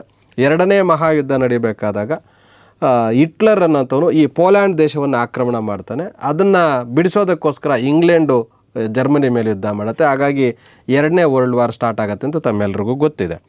ಇಂಥ ಪೋಲ್ಯಾಂಡ್ ದೇಶಕ್ಕೆ ಪ್ರಧಾನಿಯವರು ಭೇಟಿ ಕೊಟ್ಟಿದ್ದರು. ಪೋಲ್ಯಾಂಡ್ನ ಅಧ್ಯಕ್ಷ ಆಂಡ್ರೇ ಸೆಬಾಸ್ಟಿಯನ್ ಡೂಡ್ ಅವರೊಂದಿಗೆ ಮಾತುಕತೆ ನಡೆಸಿದರು. ಸುಮಾರು ಕಡೆ ದ್ವಿಪಕ್ಷೀಯ ಅಂತ ಬರ್ತದೆ. ದ್ವಿ ಅಂದರೆ ಇಬ್ಬರು ಅಂತ, 2 ಪಕ್ಷದ ಕಡೆಯಿಂದ ಅಂತ. ಒಂದು ಪ್ರಧಾನಿ, ಇನ್ನೊಂದು ಅವರ ಪೋಲ್ಯಾಂಡ್ ದೇಶದ ಅಧ್ಯಕ್ಷ, ಇವರಿಬ್ಬರ ನಡುವೆ ಮಾತುಕತೆ ನಡೆದ್ರೆ ಅದನ್ನು ದ್ವಿಪಕ್ಷೀಯ ಮಾತುಕತೆ ಅಂತ ಕರೀತಾರೆ. ಅಥವಾ ಇನ್ನೊಂದು ದೇಶ ಸೇರಿಕೊಂಡು 3 ದೇಶಗಳು ಮಾತುಕತೆ ನಡೆಸಿದ್ರೆ ಅದನ್ನ ತ್ರಿಪಕ್ಷೀಯ ಮಾತುಕತೆ ಅಂತ ಕರೀತಾರೆ. ಭಾರತದ ಪ್ರಧಾನಿ 45 ವರ್ಷಗಳ ನಂತರ, ಅದಕ್ಕಿಂತ ಮುಂಚೆ 1979ರಲ್ಲಿ ಮೊರಾರ್ಜಿ ದೇಸಾಯಿ ಆ ಪೋಲ್ಯಾಂಡ್ ದೇಶಕ್ಕೆ ಭೇಟಿ ಕೊಟ್ಟಿದ್ದರು. ಅನಂತರ ಭಾರತದ ಯಾರೇ ಆಗಿರಲಿ ಆ ದೇಶಕ್ಕೆ ಭೇಟಿ ಕೊಟ್ಟಿರಲಿಲ್ಲ. 45 ವರ್ಷಗಳ ನಂತರ ಪ್ರಧಾನಿಯವರು ಆ ದೇಶಕ್ಕೆ ಭೇಟಿ ಕೊಟ್ಟಿದ್ದಾರೆ. ಪೋಲ್ಯಾಂಡ್ ರಾಜಧಾನಿ ವಾರ್ಸಾ. ಇದು ಇಂಪಾರ್ಟೆಂಟ್. ವಾರ್ಸಾದಲ್ಲಿ ಜಾಮಾ ಸಾಹೇಬ್ ಮತ್ತು ಕೊಲ್ಲಾಪುರ ಸ್ಮಾರಕಗಳಿಗೆ ಪ್ರಧಾನಿ ಗೌರವ ಸಲ್ಲಿಸಿದರು. ಇದು ವಿಶೇಷ, ತುಂಬ ಇಂಪಾರ್ಟೆಂಟ್ ಇದು. ಯಾಕೆ ಅಂತಂದರೆ ನೋಡಿ, ಪೋಲ್ಯಾಂಡ್ ದೇಶ ಅದು 2ನೇ ಮಹಾಯುದ್ಧ ಕಾರಣ ಇದಾಯಿತು ಅಂತ ಹೇಳಿದೆ. ಆ ಸಂದರ್ಭದಲ್ಲಿ ಜಾಮಾ ಸಾಹೇಬ್ ಮತ್ತು ಕೊಲ್ಲಾಪುರ ಸ್ಮಾರಕ ಅನ್ನೋಂಥ 2 ಕಟ್ಟಡಗಳನ್ನು ಅಲ್ಲಿ ಕಟ್ಟಿದ್ದಾರೆ. ಸ್ಮಾರಕಗಳು ಗೊತ್ತಲ್ಲ ನಿಮಗೆ, ಮೆಮೊರಿಯಲ್ ಇದಂತ ಕಟ್ತೀವಲ್ವ, ಆ ಥರದ ಸ್ಮಾರಕಗಳು ಕಟ್ಟಿದ್ದಾರೆ. ಎಲ್ಲಿ? ವಾರ್ಸಾದಲ್ಲಿ, ಅದರ ರಾಜಧಾನಿ, ಪೋಲೆಂಡ್ನ ರಾಜಧಾನಿಯಲ್ಲಿ. ಆ ಮೆಮೊರಿಯಲ್ ಸ್ಟೋನ್ಸ್ ಹೆಸರೇನು ಅಂದರೆ ಜಾಮಾ ಸಾಹೇಬ್ ಅಂತ ಒಂದು, ಕೊಲ್ಲಾಪುರ ಅಂತ 2 ಸ್ಮಾರಕಗಳನ್ನು ನಿರ್ಮಾಣ ಮಾಡೋದು. ವಾರ್ಸಾ ಏನು, ಮಹಾರಾಷ್ಟ್ರದ ಕೊಲ್ಲಾಪುರದ ಹೆಸರೇನು, ಗುಜರಾತಿನ ಜಾಮಾ ಹೆಸರು ಅಲ್ಲಿ ಯಾಕೆ ಆ ಮೆಮೊರಿಯಲ್ಸ್ ಇದು ಮಾಡಿದ್ದಾರೆ ಅಂದರೆ ವೆರಿ ಇಂಪಾರ್ಟೆಂಟ್. ಅದಕ್ಕೆ ವಿವೇಕಾನಂದರು 1893ಯಲ್ಲಿ ಚಿಕಾಗೋ ಇದು ಸಮ್ಮೇಳನಕ್ಕೆ ಹೋದಂಥ ಸಂದರ್ಭದಲ್ಲಿ ಅಲ್ಲಿ ಸ್ಪೀಚ್ ಮಾಡಬೇಕಾದಾಗ ಹೇಳ್ತಾರೆ, ಜಗತ್ತಿನ ಯಾವ ದೇಶಗಳಲ್ಲಿ ದುಃಖ ತಪ್ತರಿದ್ದರೋ, ನೊಂದವರಿದ್ದರೋ, ಬೆಂದವರಿದ್ದರೋ, ಆಶ್ರಯ ಕೇಳಿ ಬಂದರೋ, ಅಸಹಾಯಕರಾಗಿ ಬಂದರೋ ಅಂಥವ್ರೆಲ್ಲರಿಗೂ ಆಶ್ರಯವನ್ನು ಕೊಟ್ಟಂಥ ದೇಶ ಭಾರತ, ಆ ದೇಶಕ್ಕೆ ಸೇರಿದವನು ನಾನು ಅಂತ ಹೇಳ್ತಾರೆ. ಹಂಗೆ ಇಂಟ್ರೊಡ್ಯೂಸ್ ಮಾಡ್ತಾರೆ. ಯಾಕೆಂದರೆ ಯಾವ ಧರ್ಮದವ್ರು ಬಂದರು, ಯಾರೇ ಅಸಹಾಯಕರು ಬಂದರು, ಯಾರೇ ಅಮಾಯಕರು ಬಂದರು, ಯಾರೇ ನೊಂದು ಬಂದರೋ ಅವರೆಲ್ಲರಿಗೂ ಭಾರತ ಆಶ್ರಯ ಕೊಟ್ಟಿದೆ. ವಿತೌಟ್ ಅವ್ರನ್ನ ಯಾರನ್ನೂ ಭಾರತ ಕನ್ವರ್ಟ್ ಮಾಡೋಕ್ಕೋಗಿಲ್ಲ, ಅವ್ರು ಯಾರಿಂದನೂ ಭಾರತ ಏನು ಎಕ್ಸ್ಪೆಕ್ಟ್ ಮಾಡಿಲ್ಲ, ಬಟ್ ಅವ್ರಿಗೆ ಆಶ್ರಯ ಕೊಟ್ಟಿದೆ ಅಂತ. ಅದಕ್ಕೆ ಇವೆಲ್ಲ ನಿದರ್ಶನಗಳಾಗ್ತವೆ. ಯಾಕೆಂದರೆ ಪೋಲ್ಯಾಂಡ್ 2ನೇ ಮಹಾಯುದ್ಧ ನಡೆದಂಥ ಸಂದರ್ಭದಲ್ಲಿ ಪೋಲ್ಯಾಂಡೇ ಮೇಯ್ನ್ ಯುದ್ಧ ಟಾರ್ಗೆಟ್ ಆಗಿತ್ತು. ಇಡೀ ಯುರೋಪ್ ಕಂಡ ಯುದ್ಧದಲ್ಲಿ ಭಾಗವಹಿಸಿತ್ತು. ಅಂಥ ಸಂದರ್ಭದಲ್ಲಿ ಆ ಯುದ್ಧಕ್ಕೆ ಎದುರ್ಕೊಂಡಂಥ ಸಾಕಷ್ಟು ಜನ ಭಾರತಕ್ಕೆ ವಲಸೆ ಬರ್ತಾರೆ. ಎಲ್ಲಿಗೆ ವಲಸೆ ಬರ್ತಾರೆ? ಗುಜರಾತ್ ಬಂದರು ಇರುತ್ತಲ್ಲ ಗುಜರಾತಲ್ಲಿ, ಹಾಗಾಗಿ ಅಲ್ಲಿಗೆ ಬಂದು ರೀಚ್ ಆಗ್ತಾರೆ. ಆವಾಗ ಜಾಮ ಅನ್ನೋಂಥದ್ದು ಅಲ್ಲಿ ಪ್ಲೇಸ್, ಅದು ಜಾಮ್ ನಗರ ಅಂತ ಬರುತ್ತೆ. ಆ ನಗರದ ರಾಜ ದಿಗ್ವಿಜಯ ಸಿಂಹಾಜಿ ಅನ್ನೋಂಥವ್ರು ಇರ್ತಾರೆ. ಅವರು 6,000 ಜನಕ್ಕೆ, ಆ ಕಾಲಕ್ಕೆ ನೀವು ಲೆಕ್ಕ ಹಾಕಿ, ಆವಾಗಲೇ ನಮ್ಮ ಭಾರತ ಬ್ರಿಟಿಷರ ಕಾರಣದಿಂದಾಗಿ ದರಿದ್ರ ದೇಶ ಆಗೋಗಿತ್ತು, ಬೇಕಾದಷ್ಟು ಬಡತನ ಆಯಿತು ಭಾರತದಲ್ಲಿ. ಹಾಗಿದ್ದಾಗಿಯೂ ಸಹ ಆ ಕಾಲದಲ್ಲಿ 6,000 ಜನಕ್ಕೆ ದಿಗ್ವಿಜಯ ಸಿಂಹಾಜಿ ಅನ್ನೋಂಥವ್ರು ಗುಜರಾತ್ನ ಜಾಮ ನಗರದಲ್ಲಿ ಆಶ್ರಯವನ್ನು ಕೊಟ್ಟಿದ್ದಾರೆ. ಅದೇ ರೀತಿ ಕೊಲ್ಲಾಪುರದಲ್ಲಿ 5,000 ಜನಕ್ಕೆ ಆಶ್ರಯವನ್ನು ನೀಡಲಾಗಿರುತ್ತೆ. ಅದರಿಂದಾಗಿ ಈ ನೀವು ಆಶ್ರಯ ನೀಡಿರುವಂಥ ಇದು ಚಿತ್ರ ನೋಡ್ತಾ ಇದ್ದೀರಿ, ಇದು ಅದೇ ರೀತಿ ಸ್ಮಾರಕ. ಅಲ್ಲಿಗೆ ಕೊಲ್ಲಾಪುರ, ಜಾಮ ಅನ್ನೋಂಥ ಎರಡು ಏನು ಅವರು ಆಶ್ರಯವನ್ನು ನಿರಾಶ್ರಿತರಾಗಿ ಬಂದು ಭಾರತದಲ್ಲಿ ಆಶ್ರಯವನ್ನು ಪಡೆದಿದ್ರು, ಆ ಎರಡೂ ಪ್ಲೇಸ್ಗಳನ್ನು ಅಲ್ಲಿ ಪ್ರಧಾನಿಯವರು ದರ್ಶನ ಮಾಡ್ತಾರೆ. ಪ್ರಧಾನಿಯವರು ಸಿಂಗಪುರಕ್ಕೆ ಭೇಟಿ ಕೊಡ್ತಾರೆ. ಸಿಂಗಪುರಕ್ಕೆ 2 ದಿನಗಳ ಕಾಲ ಭೇಟಿಯನ್ನು ಕೊಟ್ಟಿರ್ತಾರೆ. ಈ ಬೇರೆ ಸ್ನೇಹ, ಬೇರೆ ಬೇರೆ ಕಾರಣಗಳಿಗೆ ಹೂಡಿಕೆಯನ್ನು ವೃದ್ಧಿ ಮಾಡೋಂಥದ್ದು, ಪಾಲುದಾರಿಕೆ ಹೆಚ್ಚಳ ಮಾಡ್ಕೊಳ್ಳೋಂಥದ್ದಕ್ಕಾಗಿ ಅಲ್ಲಿಗೆ ಪ್ರವಾಸವನ್ನು ಮಾಡಿದರು. ಈ ದೇಶದ ಅಧ್ಯಕ್ಷ ಥರ್ಮನ್ ಷಣ್ಮುಗರತ್ನಂ. ಏಕೆಂದರೆ ಈಗ ಪೋಲೆಂಡ್ಗೆ ಹೋದ್ರು, ಇನ್ಯಾವುದೋ ದೇಶಕ್ಕೆ ಹೋದ್ರು, ಇನ್ಯಾವುದೋ ದೇಶಕ್ಕೆ ಹೋದ್ರು, ಅಧ್ಯಕ್ಷರುಗಳು ಪ್ರಧಾನಿಗಳು ಮರೆತು ಬಿಡ್ತೀರಿ. ಅದನ್ನು ಒಂದು ಟೇಬಲ್ ಥರ ಬರ್ಕೊಂಡು ಈ ವರ್ಷದ್ದು ನಂತರ ಕರೆಂಟ್ ಅಫೇರ್ಸ್ ಸುಮಾರು ಜನಕ್ಕೆ ಇದು ಸಮಸ್ಯೆ ಇದೆ. ಈಗ ಅಕ್ಟೋಬರಲ್ಲಿ ಎಕ್ಸಾಮ್ ಆಗುತ್ತೆ ಅಂತ ಅಂದ್ಕೊಂಡ್ರೆ ಕಳೆದ ವರ್ಷ ಅಕ್ಟೋಬರಿಂದ ಈ ಅಕ್ಟೋಬರ್ವರೆಗೆ ಕರೆಂಟ್ ಅಫೇರ್ಸ್ ಓದ್ಕೋಬೇಕು. ಅಥವಾ ಈ ವರ್ಷ ಜನವರಿಗೆ ಪರೀಕ್ಷೆ ಇದೆ ಅಂದರೆ ಕಳೆದ ವರ್ಷದ ಜನವರಿಯಿಂದ ಓದ್ಕೋಬೇಕು. ಅಂದರೆ 12 ಮಂತ್ಸ್ ಎಕ್ಸಾಮ್ ಡೇಟಿಂದ ಹಿಂದಕ್ಕೆ 12 ತಿಂಗಳ ಕರೆಂಟ್ ಅಫೇರ್ಸನ್ನು ಓದ್ಕೋಬೇಕಾಗತ್ತೆ. ಹಾಗಾಗಿ ಆ ತಿಂಗಳುಗಳದ್ದು ಹಳೆಯದನ್ನು ತೆಗೆದಾಕ್ತಾ ಇರಬೇಕು, ಹೊಸದನ್ನು ಆ್ಯಡ್ ಮಾಡ್ಕೊತಾ ಇರಬೇಕು. ಸುಮಾರು ಜನ 2 ವರ್ಷದ ಕರೆಂಟ್ ಅಫೇರ್ಸು, 3 ವರ್ಷದ ಕರೆಂಟ್ ಅಫೇರ್ಸು ಓದ್ಕೋತೀರಿ. ಆ ಥರದ್ದು ಆಗಬಾರ್ದು. ಆ್ಯಕ್ಚುಲಿ ಕರೆಂಟ್ ಅಫೇರ್ಸ್ಗಿರೋಂಥ ಗೈಡ್ಲೈನ್ಸ್ ಏನಂದರೆ ಒಂದು ವರ್ಷದನ್ನು ಕೇಳಬೇಕು ಅಂತ. ಕೆಲವು ಟೈಮಲ್ಲಿ ನಮ್ಮ ದುರಂತ ಅಂತನೋ ಅಥವಾ ಇನ್ಯಾರೋ ಯಾವುದೋ ಹೋದ ವರ್ಷ ಮಾಡಿರೋಂಥ ಕ್ವಶನ್ ಪೇಪರನ್ನು ಈ ಸರಿ ಕೇಳಿಬಿಟ್ಟಾಗ ಅದು ಕರೆಂಟ್ ಅಫೇರ್ಸ್ ಬಂದುಬಿಟ್ಟಿರುತ್ತೆ. ಇಲ್ಲಾಂದರೆ ಕಾಮನ್ ಆಗಿ ಕರೆಂಟ್ ಅಫೇರ್ಸ್ ಅಂದರೆ ಈ ವರ್ಷದಲ್ಲೇ ರೆಡಿ ಮಾಡಿದರೆ ಖಂಡಿತ ಈ ವರ್ಷದ್ದೇ ಇರುತ್ತೆ. ಅದು ದುರದೃಷ್ಟ, ಯಾರೂ ಏನು ಮಾಡಲಿಕ್ಕಾಗಲ್ಲ. ಹಂಗೆ ಲೆಕ್ಕ ಹಾಕಿದ್ರೆ 4-5 ವರ್ಷದ ಕರೆಂಟ್ ಅಫೇರ್ಸ್ ಓದೋಷ್ಟು ಎನರ್ಜಿ, ಟೈಮು, ನಂತರ ಮೆಮೊರಿ ಪವರ್ ನಮ್ಮ ಹತ್ರ ಇರೋದಿಲ್ಲ. ಹಾಗಾಗಿ ರೆಗ್ಯುಲರ್ ಆಗಿ ಬರುವಂಥದ್ದು ಏನಂದರೆ 99% 12 ತಿಂಗಳ ಕರೆಂಟ್ ಅಫೇರ್ಸ್ ಓದ್ಕೋಬೇಕು ಪರೀಕ್ಷೆಗಿಂತ ಹಿಂದೆ ಅಂತ. ಇದು ನಿಮಗೆ ಗೊತ್ತಿರಲಿ. ಅದರಿಂದಾಗಿ ಈ ಥರ ಭೇಟಿ ಕೊಟ್ಟಂಥವ್ರದ್ದು ಆ ದೇಶದ ಬೇರೆ ಎಲ್ಲ ದೇಶದ್ದು ಕೇಳೋದಿಲ್ಲ ಪ್ರಧಾನಿಗಳು, ರಾಷ್ಟ್ರಪತಿಗಳು ಯಾರು ಅಂತ. ಪ್ರಪಂಚದ ಪ್ರಮುಖ ದೇಶಗಳಾದಂಥ China, America, Russia, France, England, Germany, Japan, ಇಷ್ಟು ದೇಶಗಳ ಬಗ್ಗೆ ಕೇಳ್ತಾರೆ ಫೆಮಿಲಿಯರ್ ಆಗಿ. ಅದು ಬಿಟ್ಟರೆ ಇನ್ಯಾರು ಕೇಳ್ತಾರೆ ಅಂದರೆ ನಮ್ಮದ ಪ್ರಧಾನಿಗಳಾಗಿರಲಿ, ರಾಷ್ಟ್ರಪತಿಗಳಾಗಿರಲಿ, ಆ ದೇಶಕ್ಕೆ ಭೇಟಿ ಕೊಟ್ಟಿರ್ತಾರಲ್ಲ ಆ ದೇಶದ ಪ್ರಧಾನಿಗಳು, ರಾಷ್ಟ್ರಪತಿಗಳನ್ನು ಕೇಳ್ತಾರೆ. ಅದಕ್ಕೆ ಅದನ್ನು ತಿಳ್ಕೊಂಡಿರಿ. ಪ್ರಧಾನಿಗಳು ನೋಡಿ, ಒಂದೊಂದು ದೇಶಕ್ಕೆ ಹೋದಾಗ ಒಂದೊಂದು ವಿಶೇಷ ಇದೆ. ಸಿಂಗಪುರಕ್ಕೆ ಹೋದಾಗ ಏನಾಗುತ್ತೆ, ತಿರುವಳ್ಳುವರ್ ನಿಮಗೆ ಗೊತ್ತು, ತಮಿಳಿನ ಭಾಷೆಯಲ್ಲಿ ತುಂಬ ಪ್ರಮುಖವಾದಂಥ ಕವಿ. ಆ ಕವಿ ಹೆಸರಿನಲ್ಲಿ ಸಾಂಸ್ಕೃತಿಕ ಕೇಂದ್ರಗಳು ಅನ್ನೋಂಥದ್ದನ್ನು ಭಾರತ ಬೇರೆ ದೇಶಗಳಲ್ಲಿ ಸ್ಟಾರ್ಟ್ ಮಾಡಬೇಕು ಅಂತ ತೀರ್ಮಾನ ಮಾಡಿತ್ತು. ಆ ತೀರ್ಮಾನದ ಪ್ರಕಾರ ಪ್ರಪಂಚದ ಫಸ್ಟ್ ದೇಶ ಯಾವುದರಲ್ಲಿ ಅಂದರೆ ಸಿಂಗಪುರದಲ್ಲಿ ಈ ತಿರುವಳ್ಳುವರ್ ಸಾಂಸ್ಕೃತಿಕ ಕೇಂದ್ರವನ್ನು ತೆರೆಯಲಾಗಿದೆ. ನಂತರ ತಮಿಳುನಾಡು ಆವಾಗ ಏನು ನಿಮಗೆ ಚೋಳರ ಕಾಲದಲ್ಲಿ ಸಿಂಗಪುರ್ ಪ್ರದೇಶ, ಇಂಡೋನೇಷ್ಯಾ, ಮಲೇಷ್ಯಾ ಈ ಪ್ರದೇಶಗಳನ್ನೆಲ್ಲ ಆಕ್ರಮಣ ಮಾಡಿರ್ತಾರೆ, ಶ್ರೀಲಂಕಾವನ್ನು ಆಕ್ರಮಣ ಮಾಡಿರ್ತಾರೆ. ಆ ಕಾಲದಲ್ಲಿ ರಾಜರ ಜೊತೆ ಅಲ್ಲಿ ಯುದ್ಧಕ್ಕೆ ಹೋದಂಥ ಸುಮಾರು ಜನ ಸೈನಿಕರು ಬರುವಾಗ ವಾಪಸ್ ಬರದೆ ಅಲ್ಲೇ ಉಳ್ಕೊಬಿಡ್ತಾರೆ. ಆ ಥರದ ಪಳಿಯುಳಿಕೆಗಳಿಂದಾಗಿ ಅಲ್ಲಿ ತಮಿಳಿಗರ ಸಂಖ್ಯೆ ಜಾಸ್ತಿ ಆಗಿದೆ. ಹಾಗಾಗಿ ಸಿಂಗಪುರಲ್ಲಿ ತಮಿಳಿಯರ ಸಂಖ್ಯೆ ಜಾಸ್ತಿ ಇದೆ. ಆ ನಿಟ್ಟಿನಲ್ಲಿ ತಿರುವಳ್ಳುವರ್ ಸಾಂಸ್ಕೃತಿಕ ಕೇಂದ್ರವನ್ನು ಸಿಂಗಪುರದಲ್ಲಿ ಆರಂಭ ಮಾಡಲಾಗ್ತಾ ಇದೆ. ಈ ತಿರುವಳ್ಳುವರ್ ಅನ್ನೋಂಥವ್ರು ರಚನೆ ಮಾಡಿರುವಂಥ ಕೃತಿ ಹೆಸರು ಅಂದರೆ ತಿರುಕ್ಕುರಳ್ ಅಂತ. ಇದು 2000 ವರ್ಷಗಳ ಹಿಂದುಗಡೆ ರಚನೆ ಆಗುತ್ತೆ. ಆದರೆ ಇವತ್ತಿಗೂ ಪ್ರಸ್ತುತವಾದಂಥ ವಿಚಾರಗಳನ್ನು ಆ ತಿರುಕ್ಕುರಳಲ್ಲಿ ಚರ್ಚೆ ಮಾಡಲಾಗಿದೆ. ಹಾಗಾಗಿ ಆ ಕೃತಿ ಪ್ರಸ್ತುತ, ನಂತರ ಆ ವ್ಯಕ್ತಿ ಪ್ರಸ್ತುತ ಅನ್ನೋ ಕಾರಣಕ್ಕೆ ಅವರ ಹೆಸರಿನಲ್ಲಿ ಸಾಂಸ್ಕೃತಿಕ ಕೇಂದ್ರವನ್ನು ಆರಂಭ ಮಾಡಲಾಗಿದೆ. ಪ್ರಧಾನಿಯವರು ಮತ್ತೊಂದು ದೇಶ ಬ್ರುನೈ ಅನ್ನೋಂಥ ದೇಶಕ್ಕೆ ಪ್ರವಾಸ ಮಾಡ್ತಾರೆ. ಆಗ್ನೇಯ ಏಷ್ಯಾದ ರಾಷ್ಟ್ರ ಇದು ಬ್ರುನೈ. ಇಲ್ಲಿ ಬ್ರುನೈಗೆ ಭೇಟಿ ನೀಡಿದ ಭಾರತದ ಮೊದಲ ಪ್ರಧಾನಿ. ಇದಕ್ಕಿಂತ ಮುಂಚೆ ನಾನು ಆಗಲೇ ಹೇಳಿದೆ, ಆವಾಗಲೇ ರಾಷ್ಟ್ರಪತಿ ಒಬ್ಬರು ಒಂದು ಹೊಸ ದೇಶಕ್ಕೆ ಭೇಟಿ ಕೊಟ್ಟರೆ, ಇವರು ಒಂದು ಹೊಸ ದೇಶಕ್ಕೆ ಭೇಟಿ ಕೊಡ್ತಾ ಇದೆ, ಅದು ಬ್ರುನೈ ಅಂತ. ಬ್ರುನೈ ರಾಜಧಾನಿ ಇದು ನೋಡಿ, ವೆರಿ ಇಂಪಾರ್ಟೆಂಟು, ಬಂದಾರ್ ಸೆರಿ ಬೆಗವಾನ್. ಇದರ ರಾಜಧಾನಿ ಹೆಸರು ಬಂದಾರ್ ಸೆರಿ ಬೆಗವಾನ್ ಅನ್ನೋಂಥದ್ದು. ಇದರ ದೊರೆ, ಅಲ್ಲಿ ರಾಜ ಇದ್ದಾರೆ, ಅಲ್ ಮುಹ್ತದಿ ಬಿಲ್ಲಾ ಮತ್ತು ಅಲ್ಲಿ ಪ್ರಧಾನಿ ಹಸನ್ ಲಾಲ್ ಬೊಲ್ಕಿಯಾ ಅವರೊಂದಿಗೆ ರಕ್ಷಣೆಗೆ ಸಂಬಂಧಪಟ್ಟಂತೆ ಬಾಹ್ಯಾಕಾಶ, ಆರೋಗ್ಯ, ವಿಜ್ಞಾನ, ತಂತ್ರಜ್ಞಾನ, ಬಂಡವಾಳ, ಸಹಕಾರ, ಹೂಡಿಕೆ, ಸಾಂಸ್ಕೃತಿಕ ವಿನಿಮಯ ಈ ವಿಚಾರಗಳ ಕುರಿತು ಒಪ್ಪಂದಗಳನ್ನು ಮಾಡಿಕೊಂಡಿರ್ತಾರೆ. ಅಂದರೆ ಹೋದಂಥ ಸಂದರ್ಭದಲ್ಲಿ ರೆಗ್ಯುಲರ್ ಆಗಿ ಹೊಸ ದೇಶಗಳಿಗೆ ಹೋದಾಗ ಇವು ಕಾಮನ್ ಒಪ್ಪಂದಗಳಾಗಿರ್ತದೆ.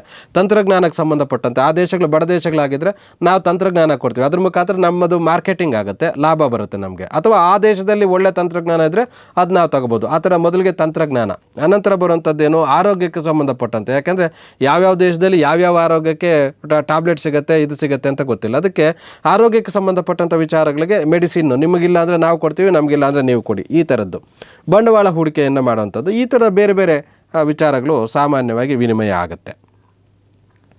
ಅಮೂಲ್ ನಿಮಗೆಲ್ರಿಗೂ ಗೊತ್ತಿರಲಿ, ನಮ್ಮ ಕರ್ನಾಟಕದಲ್ಲಿ ದಕ್ಷಿಣ ಭಾರತದಲ್ಲಿ ಪ್ರಮುಖವಾಗಿ ನಂದಿನಿ ಎನ್ನುವಂಥದ್ದು ತುಂಬ ಫೇಮಸ್ ಆದಂಥ ಹಾಲಿನ ಉತ್ಪನ್ನಗಳ ಸಹಕಾರಿ ಸಂಸ್ಥೆ.